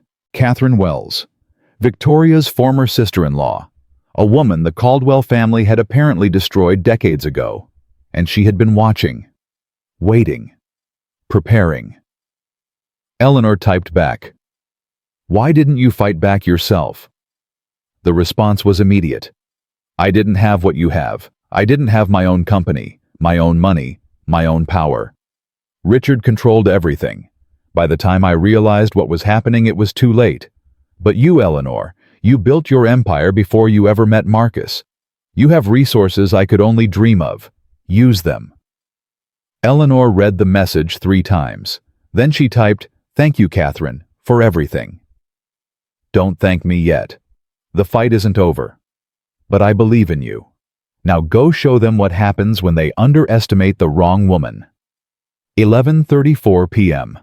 Dr. Sarah Chen arrived at the Ashford Consulting Building 40 minutes after David's call. She was a calm, competent woman in her early 50s, with kind eyes and a no-nonsense demeanor. She listened as Jordan explained the situation, reviewed the court filings, and then turned to Eleanor. I'll need about an hour for a proper evaluation, Dr. Chen said. Standard cognitive and psychological assessments. If everything checks out, and I have no reason to believe it won't, I'll provide a written statement attesting to your mental competency. Thank you, Eleanor said. Don't thank me yet. This evaluation has to be thorough, or Victoria's lawyers will tear it apart. Dr. Chen paused. Mrs. Ashford, I need to ask, have you ever been diagnosed with any mental health conditions? Depression, anxiety, bipolar disorder? No, nothing. Any medications that could affect your judgment? No. Any recent incidents where you felt out of control? Episodes of rage, confusion, dissociation? Eleanor thought about the past few hours, the confrontation at the gala, the exposure of Marcus's betrayal, the moment she walked onto that stage and told the truth in front of 200 people. No, she said. I knew exactly what I was doing, every step of the way. Dr. Chen nodded slowly. Good. Then let's begin. 11:58 p.m. While Eleanor underwent her evaluation, Rebecca's phone rang. She answered it, listened, and her face went white. What? David asked. What happened? Rebecca lowered the phone. That was building security. Victoria Caldwell is in the lobby. She's demanding to see Eleanor. The room went still. How did she know we were here? Mia asked. She must have tracked Eleanor's phone, David said, or had someone follow her from the hotel. What do we do? Jordan stood up. We don't let her in. This is private property. She has no right to be here. She's making a scene, Rebecca said. Security says she's threatening to call the police if they don't let her up. Let her call the police, Jordan said. She's the one trespassing, not us. Wait. Eleanor's voice came from the doorway. She had finished her evaluation early and heard the commotion. Let her up. Everyone turned to look at her. Eleanor, that's not a good idea, Jordan said. Anything she says could be used against you. Anything you say could be used against you. I know. Eleanor's jaw was set. But I want to look her in the eye. I want her to see that I'm not afraid of her anymore. David stepped forward. If you're going to do this, we do it on your terms. Conference room. Cameras recording. Witnesses present. Eleanor nodded. Agreed. 12:07 a.m. Victoria Caldwell entered the conference room like a general entering enemy territory. Her silver hair was still perfect. Her cream suit was still immaculate. But her eyes burned with a fury Eleanor had never seen before. You've made a terrible mistake, Victoria said without preamble. Do you have any idea what you've done? I told the truth, Eleanor replied calmly. I know that's unfamiliar territory for your family.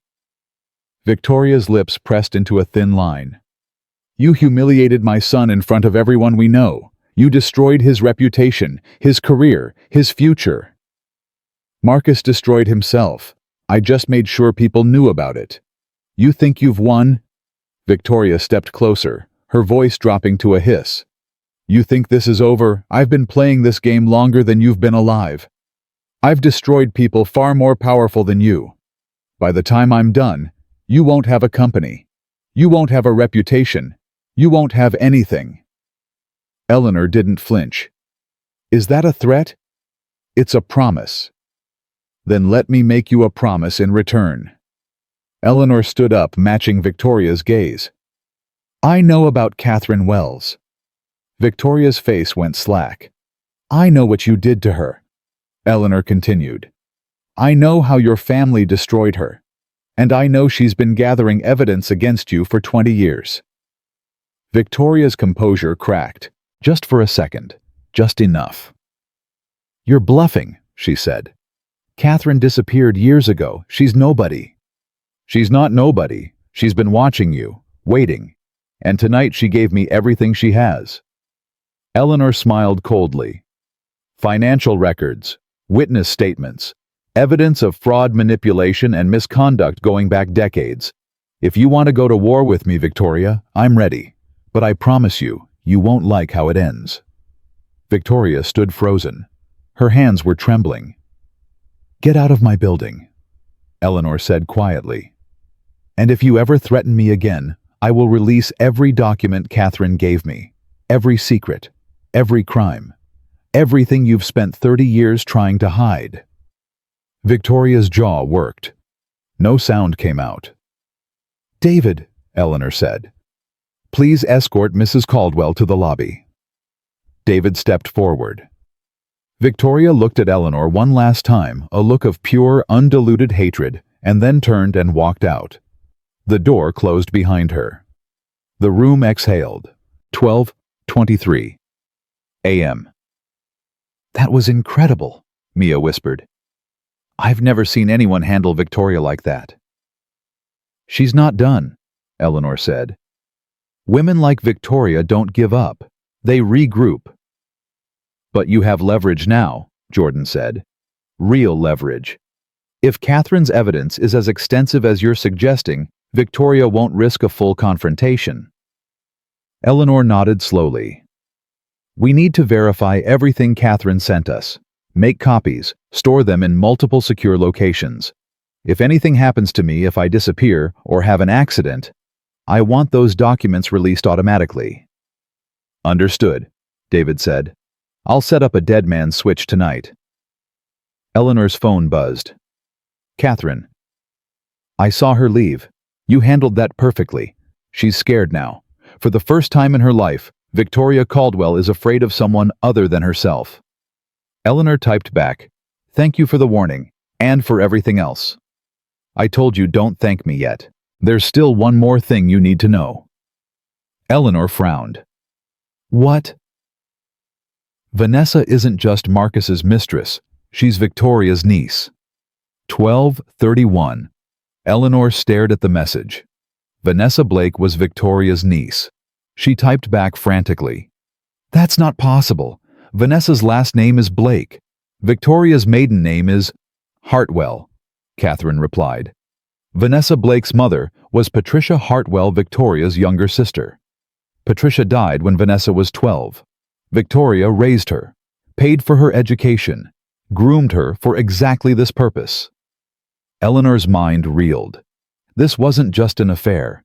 This was a family operation. Victoria had placed her own niece in Marcus's path, had orchestrated the entire relationship to gain control over Eleanor's money. It was never about love, Catherine continued. It was never about Marcus being unhappy. It was about your company, your wealth, everything you built. Victoria saw you as an asset to be acquired. When Marcus failed to take control of your business through marriage, they pivoted to Plan B. Have him divorce you and claim half of everything. Vanessa was the tool to make that happen. Eleanor felt sick. 8 years. 8 years of marriage, of trying, of believing that somewhere underneath Marcus's flaws was a man who loved her. And it had all been a lie. A calculated, systematic operation to steal her life's work. Why? Eleanor typed. Why go to all this trouble? Victoria's family has money. They have status. Why target me? Because the Caldwell fortune is a facade, Catherine replied. Victoria's husband lost most of their money in bad investments 15 years ago. They've been living off credit and reputation ever since. Your company, your $47 million was their exit strategy, their salvation. Eleanor set down her phone. Her hands were shaking. Her vision was blurring. Everything she thought she knew about her life, her marriage, her place in the world, it was all built on deception. Mrs. Ashford. Rebecca's voice was gentle. Are you okay? Eleanor looked up. Everyone in the room was watching her with concern. Her team, her people, the ones who had stood by her when no one else would. I'm fine, she said. Her voice was steady. Her eyes were dry. I just found out how deep this goes. She told them everything. About Vanessa. About Victoria's scheme. About the Caldwell family's financial desperation. When she finished, the room was silent. So, this was never about Marcus loving someone else, Jordan said slowly. This was a hostile takeover attempt. Of your entire life. Yes, Eleanor said. And I almost let them win. 12:52 a.m. Jordan's phone rang again. He answered, listened, and this time his face broke into a smile. What is it? Eleanor asked. The judge denied Victoria's motion. Dismissed it outright. and Jordan was practically grinning. Apparently, someone submitted evidence to the court showing that Marcus had made statements on record, mocking your mental state as part of a deliberate manipulation strategy. The judge ruled that Victoria's filing was made in bad faith. Eleanor closed her eyes. Catherine. Catherine had done it. She had protected Eleanor even before Eleanor knew she needed protection. "There's more," Jordan said. "The judge has scheduled an emergency hearing for Monday morning. Given the evidence of financial misconduct, he's considering freezing Marcus's assets instead of yours. All of his accounts. All of Victoria's accounts. Everything." The room erupted in cheers. Eleanor didn't cheer. She sat quietly processing everything. She had won. Against all odds, against the most powerful family she had ever known, she had won. But victory, she was learning, didn't feel like triumph. It felt like exhaustion. Like grief. Like the end of something she could never get back. 1:15 a.m. The conference room had finally emptied. Everyone had gone home except Rebecca, who refused to leave until Eleanor did. "You should get some rest," Rebecca said gently. "It's been a long night." "I know." Eleanor stared out the window at the Manhattan skyline. The city that never slept was still glittering, still alive, completely unaware of the battle that had just been fought in this building. "I just need a minute." Rebecca nodded and stepped out, closing the door softly behind her. Eleanor pulled out her phone and typed one last message to Catherine. "It's over. We won." The response came after a long pause. "You won. This was your fight, your strength. I just helped even the odds. Will I ever meet you in person?" Another long pause. "Maybe someday. When I'm ready. When you're ready. But for now, just know that I'm proud of you. Your father would be proud of you too." Eleanor's throat tightened. "How do you know about my father?"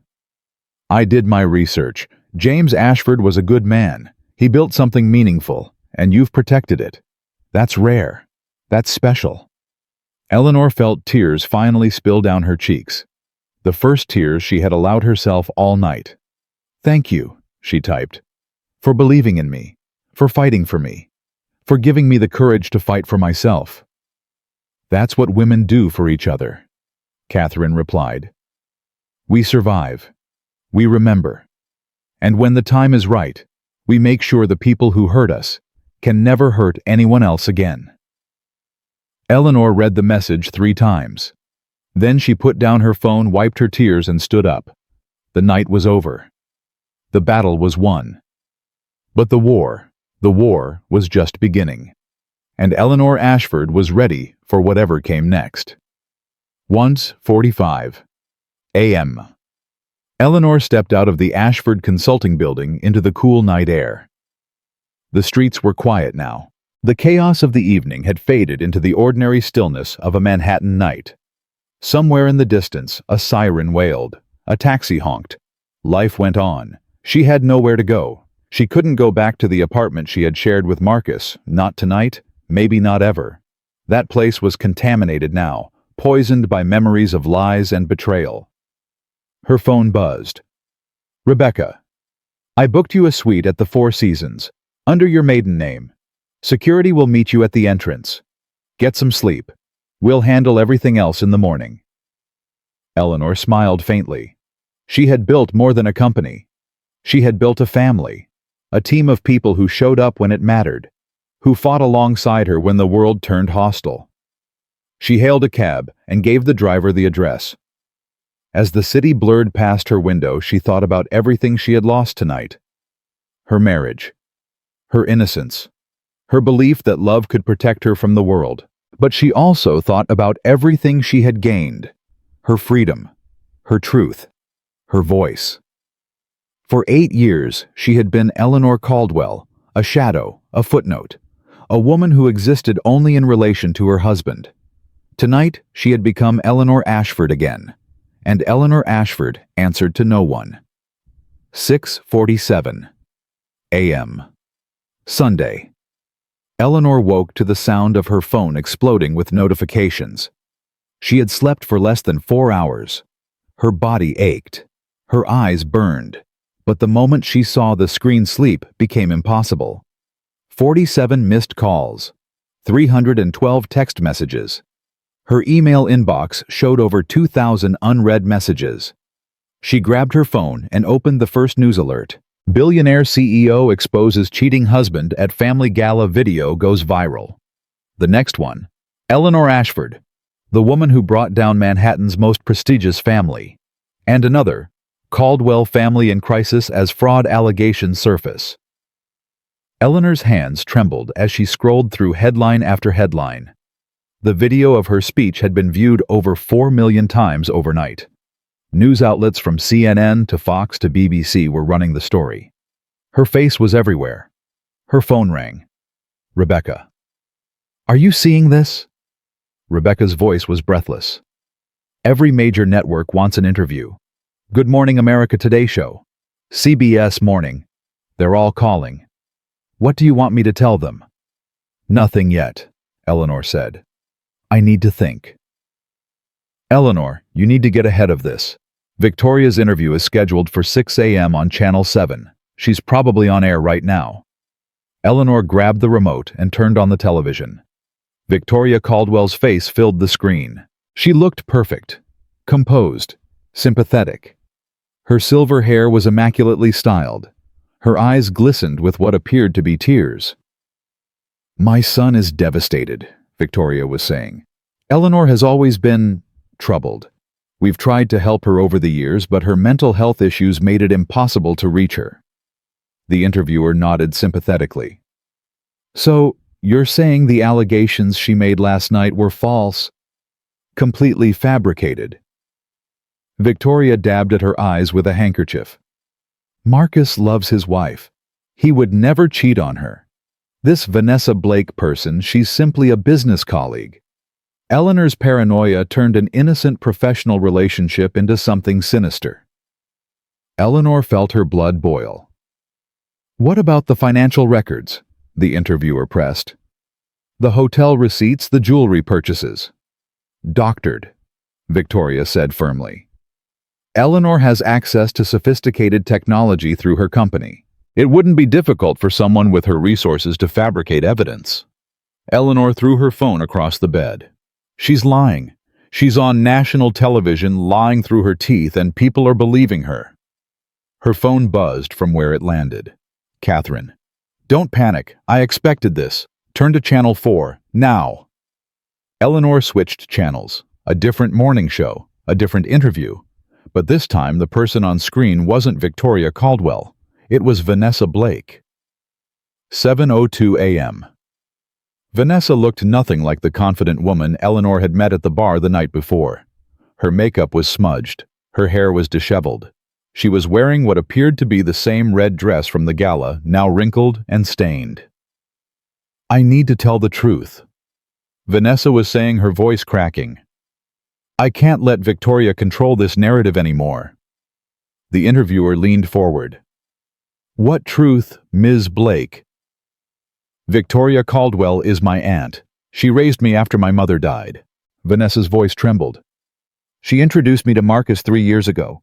She told me I was supposed to make him fall in love with me, to break up his marriage. The studio went silent. She said it was for the family. She said Marcus was trapped in a loveless marriage with a woman who was holding him back. She said once Eleanor was out of the picture, we would all be better off. Vanessa started crying openly. I believed her. I was so stupid. I believed everything she told me. Are you saying Victoria Caldwell orchestrated your affair with her own son? Yes. Vanessa nodded frantically. She planned everything. The meetings, the hotels, the timing. She told me exactly what to say, how to act when to push and when to pull back. She even coached me on how to talk to Marcus about his marriage, how to make him feel like Eleanor was the problem. Eleanor stared at the screen stunned. Vanessa was confessing, on live television, to everything. Why are you coming forward now? The interviewer asked. Because last night I realized what I'd done. Vanessa's voice broke completely. I watched Eleanor stand up there, and I saw the pain in her eyes. Real pain. And I realized I helped cause that. I helped destroy an innocent woman's life because my aunt told me to. She looked directly into the camera. Eleanor, if you're watching, I'm so sorry. I know you'll never forgive me. But I need you to know the truth. Victoria used me. She used Marcus. She used everyone. And she would have destroyed you completely if you hadn't fought back. Eleanor's phone buzzed. Catherine. I contacted Vanessa last night after she left the hotel.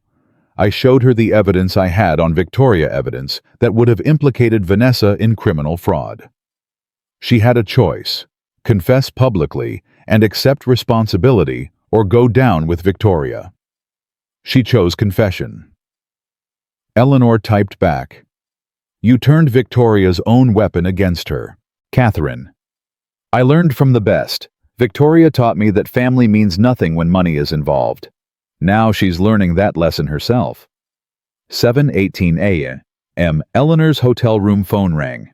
The front desk. Mrs. Ashford, there's a gentleman here to see you. He says his name is Marcus Caldwell. Should I send him up? Eleanor's stomach dropped. No. Tell him I'm not available. He's being quite insistent, ma'am. He says it's urgent. I don't care. Do not let him up. If he causes a scene, call the police. She hung up and immediately called David Chen. Marcus is in the lobby, she said. I need security. I'm already on my way, David replied. I saw Vanessa's interview. The whole city is watching. Victoria's damage control just exploded in her face. How long until you get here? 15 minutes. Stay in your room. Lock the door. Don't open it for anyone. Eleanor hung up and checked the lock on her door. Then she pulled a chair in front of it for good measure. Her phone buzzed. Marcus. I know you're up there. I know you're watching the news. Please, Eleanor. I need to explain. She didn't respond. Another buzz. Vanessa is lying. My mother is lying. Everyone is lying except me. I love you. I've always loved you. Eleanor laughed bitterly. He loved her. After everything. After removing her chair, after humiliating her publicly, after planning to propose to another woman at their family gala. He loved her. She typed back, "If you loved me, you would have shown it, not just said it when you had nothing left to lose."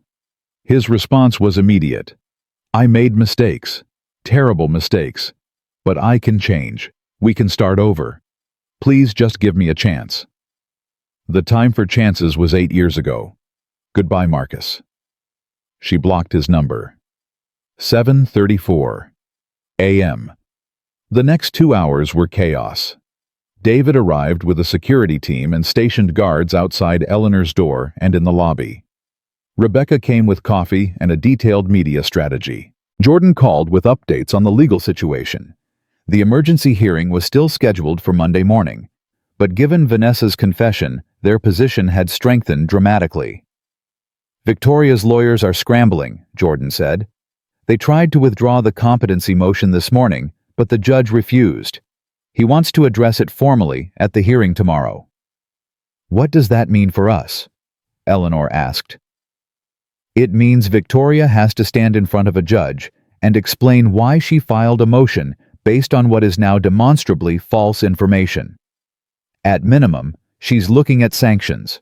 At maximum, she could be charged with filing a fraudulent court document. Eleanor nodded slowly. And the divorce, fast-tracked. Given the circumstances, I expect we'll have a preliminary ruling within weeks. Marcus won't get a penny of your separate property. The prenup is ironclad, and his behavior has voided any claim he might have had to marital assets. What about Vanessa's confession? Does that help or hurt us? It helps enormously. Her statements corroborate everything you presented at the gala. More importantly, they establish a pattern of deliberate conspiracy. This wasn't just a husband having an affair. This was a coordinated effort to defraud you of your assets. Eleanor leaned back in her chair. So it's over. The legal battle almost. But Victoria isn't going to give up easily. She's lost her reputation, her standing, possibly her freedom. People like her don't go quietly. As if on cue, Eleanor's phone buzzed. An unknown number, but not Catherine's. You think you've won. You've destroyed everything. My family, my future, my son. But I still have one card left to play. And when I play it, you'll wish you'd never heard the name Caldwell. Eleanor showed the message to Jordan. His face went pale. We need to take this seriously. I'm calling the police. 7:52 a.m. The next 3 hours were a blur of phone calls, meetings, and strategic planning. The police took Victoria's threat seriously enough to dispatch a patrol car to the hotel. Jordan filed an emergency motion for a restraining order. Rebecca coordinated with the media team to prepare statements for every possible scenario. Through it all, Eleanor's phone kept buzzing with messages from Catherine. Victoria made 3 calls after Vanessa's interview went live. One to her lawyer, one to a private investigator, one to a number in the Cayman Islands. What's in the Cayman Islands? Eleanor typed back. Money. Specifically, money that shouldn't exist. The Caldwell family has been hiding assets offshore for decades. If that information becomes public, Victoria doesn't just lose her reputation, she goes to prison. How do you know about this? Because my ex-husband Richard was the one who set up the accounts. Before he died, I made copies of everything. I've been waiting 20 years for the right moment to use them. Eleanor stared at the message. Catherine wasn't just a former victim. She was a weapon.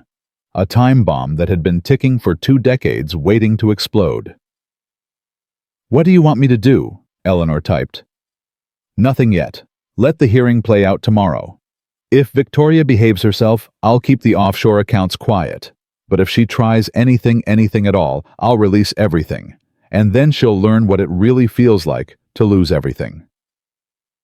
10:45 a.m.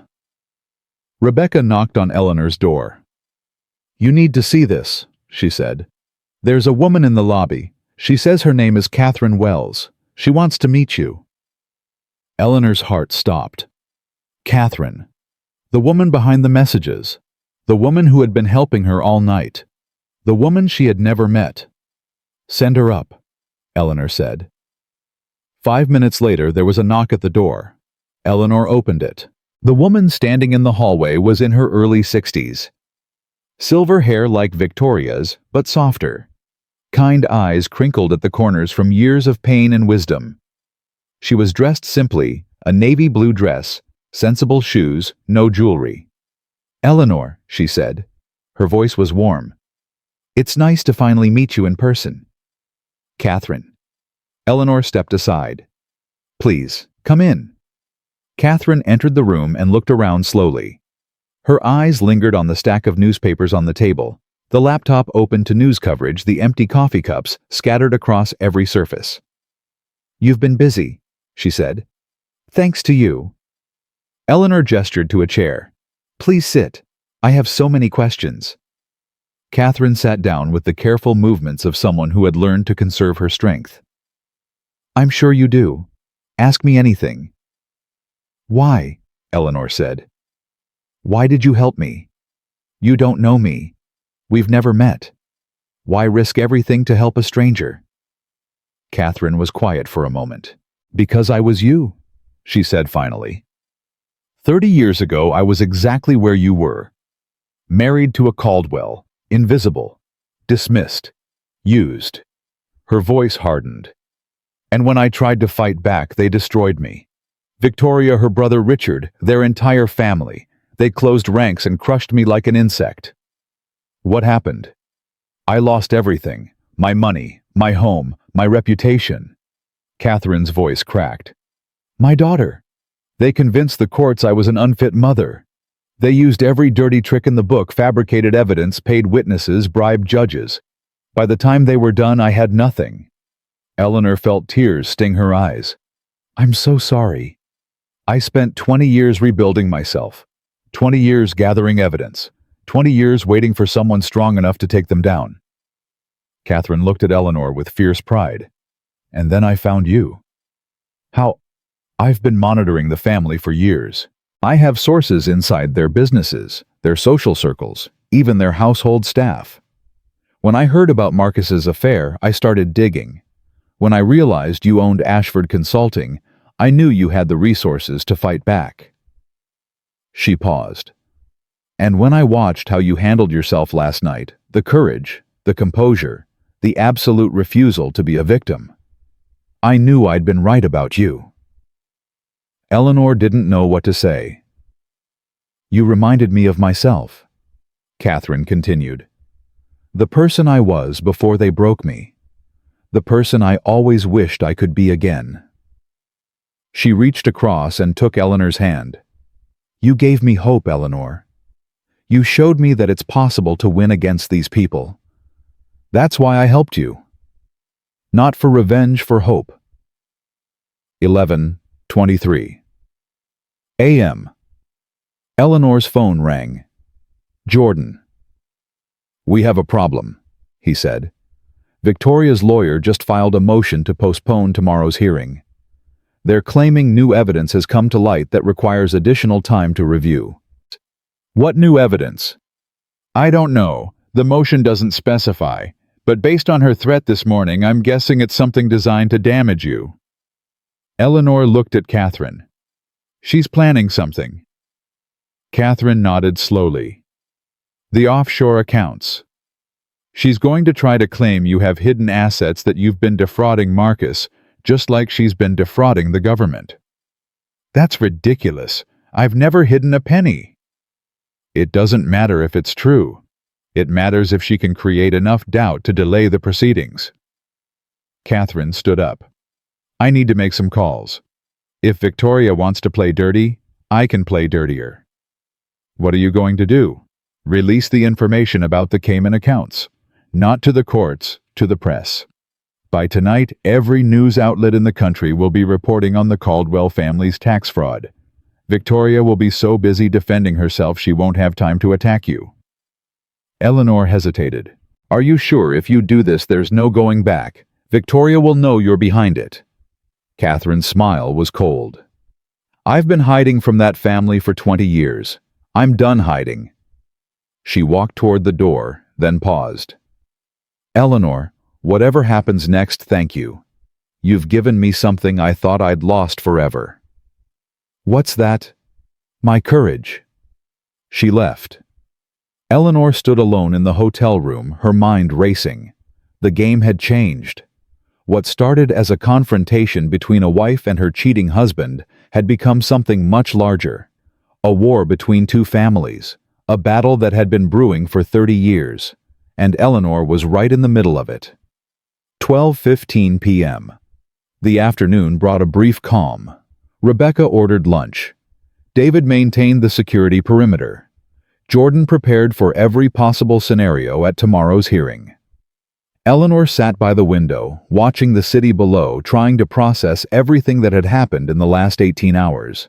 Her phone buzzed, a text from a number she didn't recognize. This is Vanessa. I know you probably don't want to hear from me, but I have information you need. Victoria is planning something for tomorrow, something bad. Can we meet? Eleanor stared at the message. Vanessa Blake. The woman who had stolen her husband. The woman who had laughed at her humiliation. The woman who had confessed everything on national television. She typed back, "Why should I trust you?" The response came quickly, "You shouldn't. I've done nothing to earn your trust. But Victoria is my aunt. I know how she thinks. I know what she's capable of. And I know that if you walk into that courtroom tomorrow, without knowing what's coming, she will destroy you." Eleanor showed the message to David. It could be a trap, he said, or it could be real. Either way, you can't meet her alone. If you're going to do this, we do it on our terms. Public location. Security present. Exit strategies in place. Eleanor nodded. Set it up. 1:42 p.m. They met at a cafe 3 blocks from the hotel. Vanessa was already there when Eleanor arrived, sitting in a corner booth with a cup of coffee she hadn't touched. She looked exhausted, eyes red, face pale, shoulders hunched with the weight of everything she had done. Eleanor sat down across from her.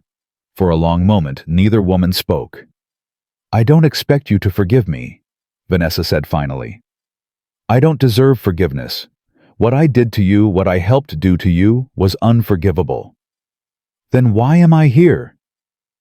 "Because Victoria is planning to introduce evidence at tomorrow's hearing. Evidence that will make you look like the villain." "What kind of evidence?" Vanessa pulled out her phone and showed Eleanor a photograph. "This was taken 6 months ago. It shows you meeting with a man at a restaurant downtown. Victoria is going to claim he's your lover. She's going to argue that you've been having an affair for years, that you orchestrated the Gala confrontation to deflect from your own infidelity." Eleanor looked at the photograph. She recognized the man immediately. David Chen. They had been discussing security arrangements for a company event. It was a business meeting, nothing more. "This is my head of security," Eleanor said. "We were meeting about work." "I know, but Victoria doesn't care about the truth. She cares about creating doubt." Vanessa leaned forward. "She's also going to bring up your company's financial records. She's hired forensic accountants to comb through everything looking for any discrepancy they can use against you."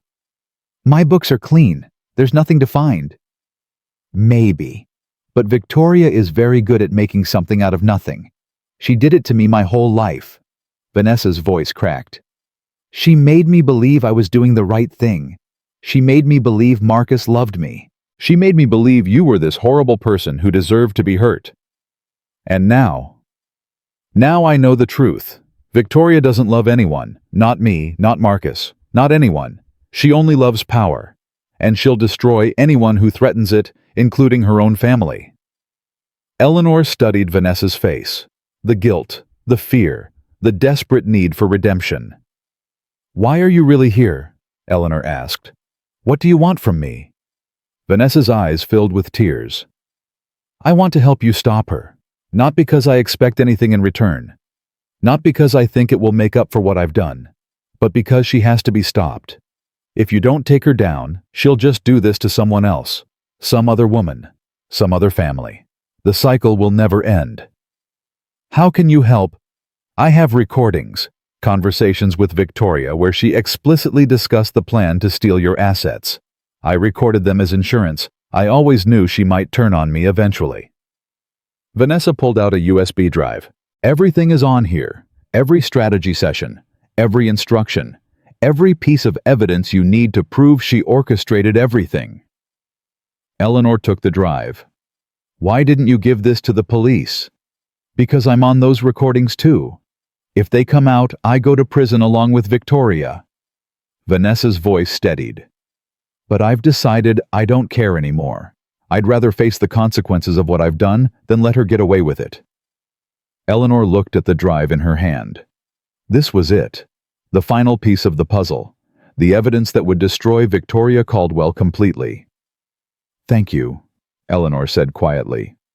"Don't thank me. I don't deserve thanks." Vanessa stood up. "Just promise me one thing." "What?" "When you win, and you will win, make sure the world knows what kind of person Victoria really is. Make sure no one ever forgets what she did." "I promise." Vanessa nodded once, then walked out of the cafe without looking back. 3:15 p.m. Back at the hotel, Eleanor handed the USB drive to Jordan. "What's on this?" he asked. "Everything we need." Jordan plugged the drive into his laptop and started reviewing the files. His face grew paler with each recording. "My God," he whispered. Victoria explicitly discusses bribing officials, falsifying documents, intimidating witnesses. He looked up at Eleanor. "This isn't just a civil case anymore. This is criminal conspiracy. Can we use it tomorrow?" "We won't have to. I'm sending this directly to the FBI. By the time that hearing starts, Victoria Caldwell will be facing federal charges." Eleanor's phone buzzed. "Catherine. I released the offshore account information to the press. The story breaks in 30 minutes. By tonight, Victoria's face will be on every screen in America, not as a grieving mother, but as a tax cheat. Eleanor smiled. The game was finally over. 4:58 p.m. The story broke at exactly 5:30 p.m. Every major network interrupted their programming. Every news website updated their headlines. Every social media platform exploded with the same story. Caldwell family tax fraud, hidden millions discovered in offshore accounts. The reports were devastating. Decades of hidden income. Millions of dollars evaded. A pattern of systematic deception that went back to Victoria's husband and continued after his death under Victoria's direction. By 6:00 p.m., federal agents were at Victoria's door. By 7:00 p.m., she was in custody. By 8:00 p.m., Marcus had been brought in for questioning. Eleanor watched it all unfold from her hotel room, surrounded by her team. "It's over," Rebecca said softly. "She's done." Eleanor nodded, but she didn't feel triumphant. She felt tired, empty, like she had been holding her breath for 8 years and finally exhaled. Her phone buzzed one last time. "Catherine, you did it. You brought down the House of Caldwell. How does it feel?" Eleanor thought about the question. How did it feel? It felt like justice, like freedom, like the end of a nightmare she had been living for almost a decade. But it also felt like grief, like the death of something she had once believed in, like saying goodbye to the person she used to be, the trusting, hopeful woman who believed love could conquer anything. She typed back, "It feels like the beginning of something new." Catherine, that's exactly what it is. Go live your life, Eleanor. You've earned it. Eleanor set down her phone and looked out the window at the Manhattan skyline. Somewhere out there, Victoria was in a holding cell. Marcus was being questioned by federal agents. Vanessa was facing the consequences of her choices. And Eleanor was free. For the first time in 8 years, she was completely, absolutely free. 9:30 p.m. The hotel room had finally emptied. Rebecca had gone home to rest. Jordan had left to prepare for the hearing, which would now be a formality. David had reduced the security detail, confident that the immediate threat had passed. Eleanor sat alone, watching the city lights twinkle through her window. Her phone rang. A number she didn't recognize. She almost didn't answer. But something made her pick up. "Hello? Mrs. Ashford." A woman's voice. Young, trembling. "My name is Sarah. Sarah Chen. I'm Victoria Caldwell's personal assistant." Eleanor frowned. "How did you get this number?" "I took it from Victoria's files, before the FBI arrived." The woman's voice cracked. "I need to tell you something. Something I should have told someone years ago." "What is it?" "Victoria has a safe. In her house. Hidden behind a painting in her bedroom." Sarah was speaking quickly now, her words tumbling over each other. "Inside that safe is documentation of every crime she's ever committed. Every person she's bribed. Every life she's destroyed. Including yours." Eleanor's breath caught. "Why are you telling me this?" "Because I watched what she did to you. I watched what she did to Catherine Wells all those years ago. I watched her destroy people over and over, and I never said anything because I was too scared." Sarah started crying. "But I can't be scared anymore. Not after today. Not after seeing what courage looks like." Eleanor closed her eyes. Another woman. Another victim. Another piece of the puzzle. "Thank you, Sarah," she said quietly, "for your courage." "Please," Sarah whispered. "Make sure she pays for everything. Every single thing." "I will," Eleanor promised. She hung up and looked at the city one more time. The night was dark, but the lights kept burning. And somewhere in that darkness, justice was finally being served. 7:15 a.m., Monday. Eleanor stood in front of the bathroom mirror at the Four Seasons, adjusting the collar of her black blazer. Today was the day everything would be decided. The emergency hearing, the final confrontation, the end of 8 years of lies. Her phone buzzed on the counter. Catherine. Victoria tried to make bail last night. The judge denied it. She's still in custody. Eleanor typed back. Good. She should stay there. She will. The FBI found the safe Sarah mentioned. Everything was inside. Every document. Every secret. Every crime. A pause. It's over, Eleanor. Truly over. Eleanor set down her phone and looked at her reflection. The woman staring back at her looked different than she had 3 days ago. Stronger. Clearer. Like someone who had walked through fire and emerged tempered instead of burned. Her phone rang. Jordan. The hearing has been moved up, he said. Judge Harmon wants to address everything at once: the divorce, the fraud charges, the restraining order. We need to be at the courthouse in 45 minutes. I'll be there. Eleanor. Jordan hesitated. Marcus's lawyer called this morning. He wants to negotiate a settlement. Marcus is willing to sign away all claims to your assets in exchange for you dropping the criminal referral. Eleanor's jaw tightened. Is he asking for money? No, he's asking for silence. He doesn't want you to testify against his mother. He says if Victoria goes to prison, it will destroy what's left of the family. Eleanor laughed a harsh, bitter sound. The family? He's worried about the family. Where was that concern when he was humiliating me in front of 200 people? What should I tell his lawyer? Tell him no deal. Victoria faces the consequences of her actions. All of them. Understood. See you at the courthouse. Eleanor hung up and grabbed her bag. It was time to finish this. 8:02 a.m. The courthouse was surrounded by media. Cameras lined the steps. Reporters shouted questions at everyone who entered. News vans blocked the streets for half a block in every direction. Eleanor's car pulled up to a side entrance. David had arranged private access through the building's security office. Ready? Rebecca asked from the seat beside her. I've been ready for 8 years. They entered through a service corridor and made their way to the courtroom. Jordan was already inside, seated at the plaintiff's table, surrounded by documents and folders. The gallery was packed. Journalists, spectators, people who had seen Eleanor's video and wanted to witness the conclusion in person. And at the defendant's table sat Marcus Caldwell. He looked like a man who hadn't slept in days. His suit was wrinkled. His face was gaunt. His eyes were hollow with the knowledge of everything he had lost. When Eleanor entered, he turned to look at her. For a moment, their eyes met. Eleanor saw desperation there, regret, maybe even something that looked like love. But it was too late for love. 8 years too late. She looked away and took her seat. 8:15 a.m. Judge Harmon entered the courtroom.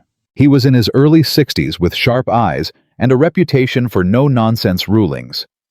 He had reviewed all the evidence overnight, the financial records, the recordings. Vanessa provided the contents of Victoria's safe. This court is now in session, he announced. We're here today to address multiple matters: the dissolution of marriage between Eleanor Ashford and Marcus Caldwell, the allegations of financial fraud, and the request for a permanent restraining order. He looked directly at Marcus. Mr. Caldwell, I have reviewed the evidence submitted by both parties. I have also reviewed the criminal complaint filed by the FBI against your mother, Victoria Caldwell, which directly relates to these proceedings. He paused. Before we begin, do you have anything you wish to say to the court? Marcus's lawyer whispered something in his ear. Marcus shook his head. Then he stood up. Your Honor, I'd like to address my wife directly, if the court permits. Judge Harmon frowned. This is highly irregular, Mr. Caldwell. Please, I know I have no right to ask for anything, but I need to say this. The judge looked at Eleanor. Mrs. Ashford, do you object? Eleanor's heart was pounding. Every instinct told her to refuse, to deny Marcus the satisfaction of a dramatic speech. But something else, something deeper, wanted to hear what he had to say. "I don't object," she said quietly. Judge Harmon nodded. "Proceed, Mr. Caldwell, briefly." Marcus turned to face Eleanor. "I don't expect you to forgive me," he said. His voice was hoarse, broken. "I don't deserve forgiveness. What I did to you, what I allowed my mother to do, was unforgivable." He took a shaky breath. "I told myself I fell out of love with you. I told myself Vanessa understood me in ways you couldn't. I told myself our marriage was broken, and you were the one who broke it." His voice cracked. "But I was lying. To myself. To everyone. The truth is I was afraid of you." Eleanor frowned. "Afraid of me? You were always so capable, so competent, so quietly brilliant at everything you did." Marcus's eyes filled with tears. "I couldn't compete with that. I couldn't measure up. So instead of trying harder, I tore you down. I made you feel small so I could feel big." The courtroom was completely silent. "I'm not asking you to take me back," Marcus continued. "I know that's impossible. I'm just asking you to know that I see it now. I see what I did, and I will spend the rest of my life regretting it." He sat down. Eleanor stared at him for a long moment. She had waited 8 years to hear those words. 8 years of hoping Marcus would wake up and see her for who she really was. And now that he had it, didn't matter anymore. "Thank you for saying that," Eleanor said quietly. "But it doesn't change anything. You had 8 years to choose me. You chose someone else. That's not a mistake, that's a decision." She turned back to the judge. "I'm ready to proceed, Your Honor." 8:34 a.m. The next 2 hours were methodical and devastating.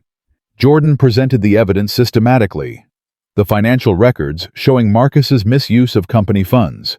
The email threads documenting his affair. The recordings from Vanessa proving Victoria's orchestration of the entire scheme. Marcus's lawyer tried to object to argue to find some angle that would minimize his client's culpability, but there was nothing to argue. The evidence was overwhelming.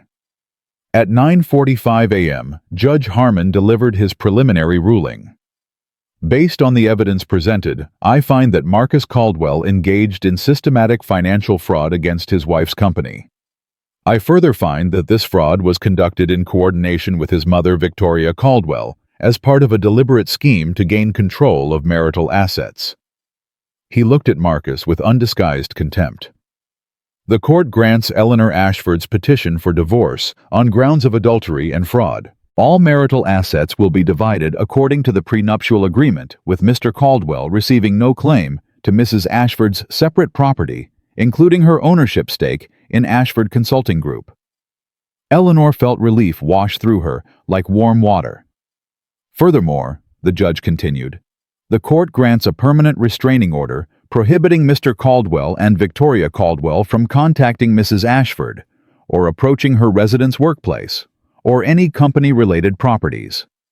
He turned to the federal prosecutor who had been observing the proceedings. "The court also notes that the evidence presented today is directly relevant to the criminal investigation against Victoria Caldwell. I am ordering all documents and recordings to be preserved and made available to federal authorities." The prosecutor nodded. "Thank you, Your Honor." Judge Harmon banged his gavel. "These matters are concluded. Court is adjourned." 10:03 a.m. Eleanor walked out of the courtroom into a sea of cameras and shouting reporters. "Mrs. Ashford, how do you feel about the ruling? Will you testify against Victoria Caldwell? What's next for Ashford Consulting?" Eleanor paused at the top of the courthouse steps. She had prepared a statement with Rebecca, something diplomatic, something measured, something that wouldn't give the media anything too dramatic to run with. But standing there looking out at the crowd of faces, journalists, supporters, strangers who had followed her story, she felt something else rising in her chest. The truth. 3 days ago, Eleanor said into the microphones, "My husband removed my chair from his family's table. He told me to stand with the staff. He laughed at me with his mother and his mistress while I watched." The crowd went silent. For 8 years, I let people treat me as invisible. I let them define my worth. I let them convince me that staying quiet was the same as being strong. She paused. I was wrong. She looked directly into the nearest camera. To every woman watching this who has ever been dismissed, diminished, or made to feel like she doesn't deserve a seat at the table, I want you to know something. You do deserve it. You always did. And if someone refuses to give it to you, don't wait for permission. Build your own table. She stepped away from the microphones and walked toward her car. Behind her, the crowd erupted in applause. 10:32 a.m. The drive back to the hotel was quiet. Rebecca sat beside Eleanor, reviewing messages on her phone. David drove his eyes constantly scanning the mirrors for any sign of trouble. Eleanor stared out the window at the city passing by. She should have felt triumphant. She had won. Victoria was in custody. Marcus had lost everything. The divorce was final. But she didn't feel triumphant. She felt empty. Tired, like a soldier who had survived a battle and was only now realizing how much the fighting had cost her. Her phone buzzed. Catherine, I watched your speech. It was beautiful.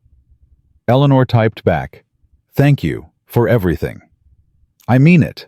What you said about building your own table, that's exactly right. That's exactly what you've done. A pause. I'm proud of you, Eleanor. I'm proud to have played a small part in your story. You played more than a small part. You saved me. No, I gave you information. You saved yourself.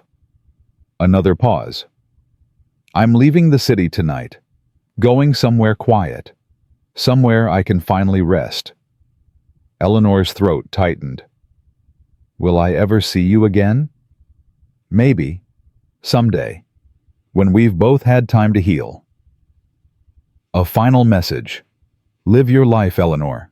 You've earned it. Don't spend another moment looking backward. Only forward. Eleanor read the message 3 times. Then she typed, Thank you, Catherine, for believing in me when I didn't believe in myself. No response came, but Eleanor knew Catherine had received the message, and she knew that somehow, somewhere, Catherine was smiling. 11:15 a.m. When Eleanor arrived back at the hotel, she found an unexpected visitor waiting in the lobby. Vanessa Blake. She was sitting in a corner chair hunched over, looking like she hadn't slept in days. When she saw Eleanor, she stood up quickly. I know I shouldn't be here, Vanessa said before Eleanor could speak. I know you probably never want to see me again, but I needed to tell you something, face to face. Eleanor studied her, the woman who had tried to steal her husband, the woman who had laughed at her humiliation, the woman who had ultimately helped destroy Victoria. What do you want to tell me? Vanessa took a shaky breath. I accepted a plea deal this morning. I'm going to testify against Victoria in exchange for reduced charges. I'll probably still serve time. My lawyer says 18 months to 3 years, but it's better than the alternative. Why are you telling me this? Because I wanted you to know that I'm taking responsibility. For real this time, not just words on television. Vanessa's eyes filled with tears. I spent my whole life letting Victoria tell me who to be. She raised me to be a weapon, something she could use against people who threatened her. I didn't even realize it until last night when I was sitting in that interview chair watching your speech go viral. She wiped her eyes. You asked me once what I wanted. I said I wanted everything, the name, the money, the status. But that was Victoria's voice in my head. That's what she wanted me to want. Vanessa shook her head. What I really want is to be free, to be my own person, to figure out who Vanessa Blake actually is when she's not being controlled by someone else. Eleanor was quiet for a long moment. She should have hated this woman. She had every right to hate her. But looking at Vanessa, now broken alone facing prison, Eleanor felt something unexpected. Pity. I hope you find what you're looking for, Eleanor said quietly. Vanessa looked surprised. You mean that? I do. What Victoria did to you, grooming you, manipulating you, turning you into a tool for her schemes, that wasn't your fault. You were a victim too. A different kind of victim, but a victim nonetheless. Does that mean you forgive me? Eleanor considered the question carefully. I don't know if I can forgive you, she said honestly. What you did caused me enormous pain, but I don't want to carry that pain forever, so I'm choosing to let it go. Not for your sake, for mine. Vanessa nodded slowly. That's more than I deserve. Probably, but it's what I'm offering. Vanessa extended her hand. Thank you, Eleanor, for being the person I wish I could have been. Eleanor shook it. Then Vanessa walked out of the lobby and out of Eleanor's life. 12:30 p.m. The rest of the day passed in a blur of phone calls and meetings. Jordan called with updates on the federal case against Victoria. The FBI had found additional evidence in her safe documentation of bribes paid to city officials, records of intimidation campaigns against business rivals, even evidence linking her to the destruction of Catherine Wells 20 years earlier. Victoria Caldwell was facing charges that could put her in prison for the rest of her life. She's already trying to negotiate, Jordan said. Her lawyers are offering full cooperation in exchange for a reduced sentence. The FBI is considering it. What does full cooperation mean? It means she testifies against everyone she's ever worked with, business partners, political allies, anyone who benefited from her schemes. Jordan paused. It also means she admits on the record what she did to you and to Catherine Wells. Eleanor closed her eyes. Let her cooperate. Let her spend the rest of her life telling the world exactly who she really is. 2:45 p.m. Rebecca knocked on Eleanor's hotel room door. There's someone here to see you.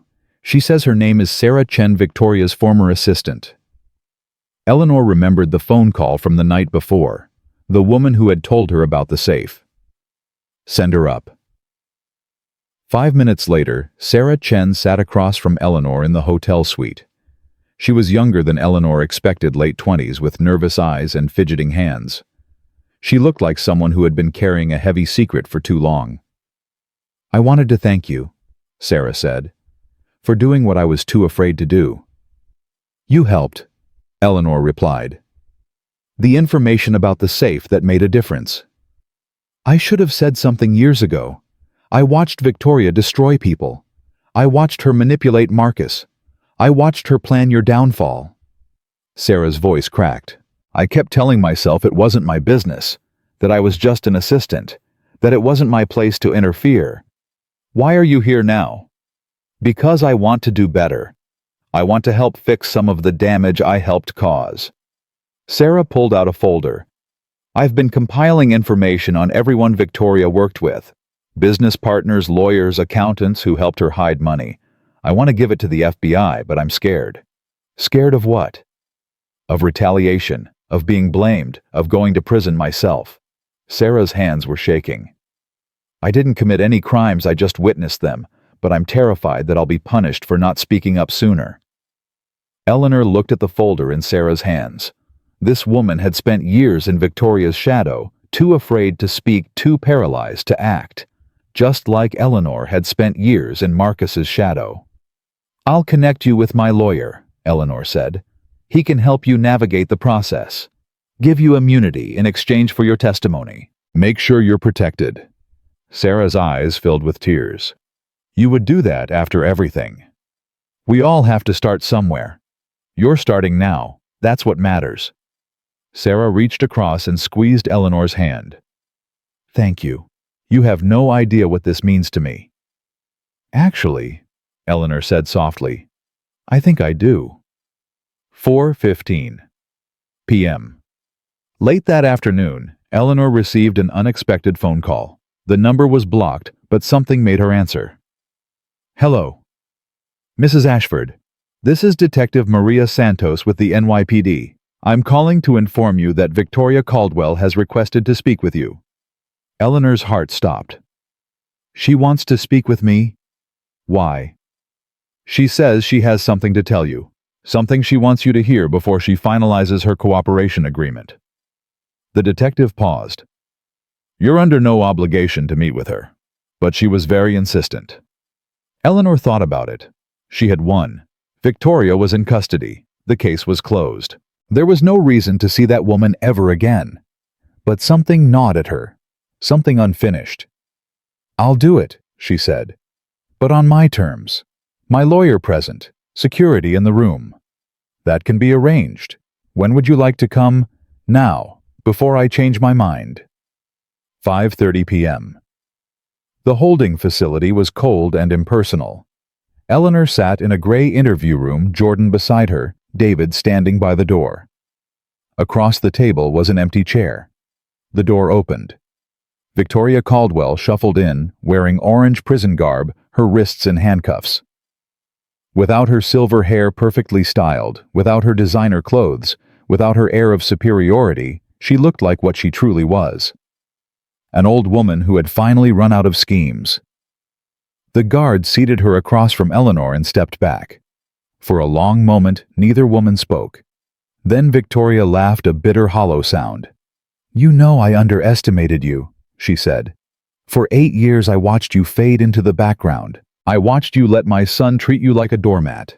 I watched you hide your success, your intelligence, your power. She shook her head. I thought you were weak. I thought you would crumble the moment we pushed. You thought wrong. Obviously. Victoria leaned forward. But I didn't ask you here to apologize. I asked you here to make you understand something. Understand what? That I'm not the villain you think I am. Victoria's eyes hardened. Everything I did for my family. My husband lost our fortune through his own stupidity. My son was too weak to build anything on his own. Someone had to protect the Caldwell name. Someone had to ensure our survival. By destroying other people, by stealing, by manipulating your own niece into seducing your son. By doing what was necessary. Victoria's voice was cold. You think you're better than me because you won, you're not. You're just luckier. You had resources I never had. A company you built before Marcus ever touched it. Money that was protected by prenups and separate property laws. She leaned closer. If you had been in my position, if your family's survival depended on taking from someone else, you would have done the same thing. Eleanor stared at Victoria for a long moment. No, she said finally. I wouldn't have, because my father taught me that there are some things more important than money, more important than status, more important than survival. She stood up. He taught me that the way you win matters just as much as whether you win. And you, Victoria, you lost the moment you decided other people were expendable. Victoria's face twisted. You think this is over? You think just because I'm in here you're safe. The people I've worked with, the connections I have, they don't disappear just because I'm in a cell. Is that a threat? It's a warning. You've made powerful enemies, Eleanor. People who don't forget. People who don't forgive. Eleanor bent down until her face was inches from Victoria's. Good, she whispered. Let them come. I'm not afraid anymore. I'm not hiding anymore. And if anyone tries to hurt me, or the people I care about, I will destroy them just like I destroyed you. She straightened up. Goodbye, Victoria. I hope prison gives you time to reflect on the choices you made. And I hope somewhere in that cold heart of yours, you eventually feel something like regret. She walked out without looking back. 7:00 p.m. The sun was setting over Manhattan when Eleanor finally returned to the hotel. Rebecca met her in the lobby with a stack of messages. Interview requests, business proposals, letters from women who had seen her speech and wanted to share their own stories. What do you want me to do with all this? Rebecca asked. Eleanor thought about it. The interview requests choose 3 major outlets. Women journalists' platforms where our message will reach the most people. She paused. The letters read every single one, and respond to as many as possible. These women reached out because they saw themselves in my story. The least I can do is let them know they've been heard. And the business proposals, those can wait. Right now I need to figure out what comes next. Rebecca smiled. You've already figured that out. You just don't know it yet. 8:30 p.m. That night, Eleanor sat alone in her hotel suite, looking out at the city lights. Her phone lay on the table beside her silent for the first time in days. No urgent calls, no threatening messages, no unknown numbers bearing cryptic warnings, just peace. She thought about everything she had been through, the humiliation at the gala, the discovery of Marcus's betrayal, the confrontation with Victoria, the courthouse speech that had gone viral across the world. She thought about the woman she had been 3 days ago, invisible, dismissed, convinced that staying quiet was the same as being strong. And she thought about the woman she had become. Someone who spoke her truth even when her voice shook. Someone who stood up for herself even when she was terrified. Someone who refused to let other people define her worth. Her phone buzzed. One final message. Catherine. I'm at the airport. Flight leaves in an hour. I just wanted to say one more thing before I go. Eleanor typed back. What is it? 20 years ago, when Victoria destroyed me, I thought my life was over. I thought I would never recover. I thought the darkness would swallow me whole. A pause. But I survived. I rebuilt myself. I found purpose in helping you. And now, for the first time in 2 decades, I feel like I can finally move on. Eleanor's eyes filled with tears. You taught me something important, Eleanor.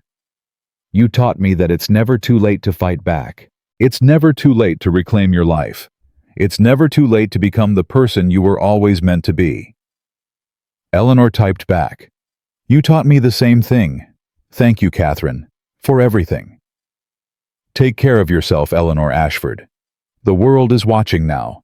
Show them what a woman with nothing left to lose and everything to gain can accomplish. The message ended.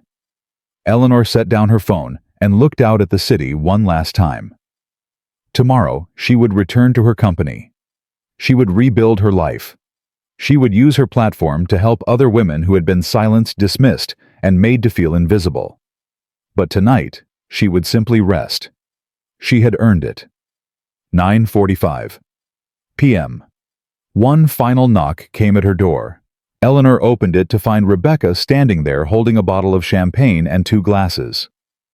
I know it's late, Rebecca said, but I thought maybe we could celebrate, properly this time, without the media or the lawyers or the chaos. Eleanor smiled a real smile, the first one in days.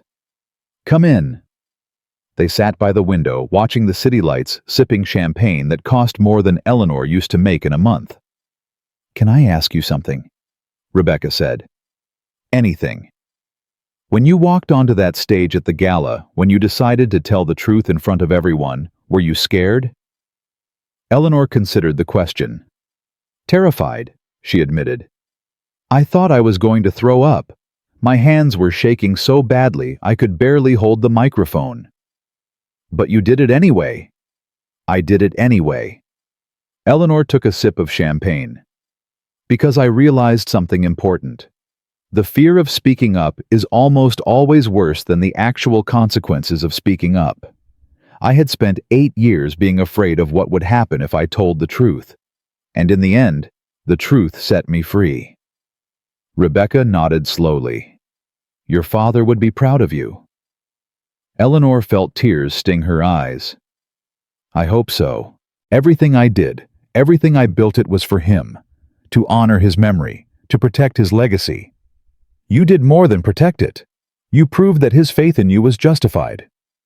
Rebecca raised her glass.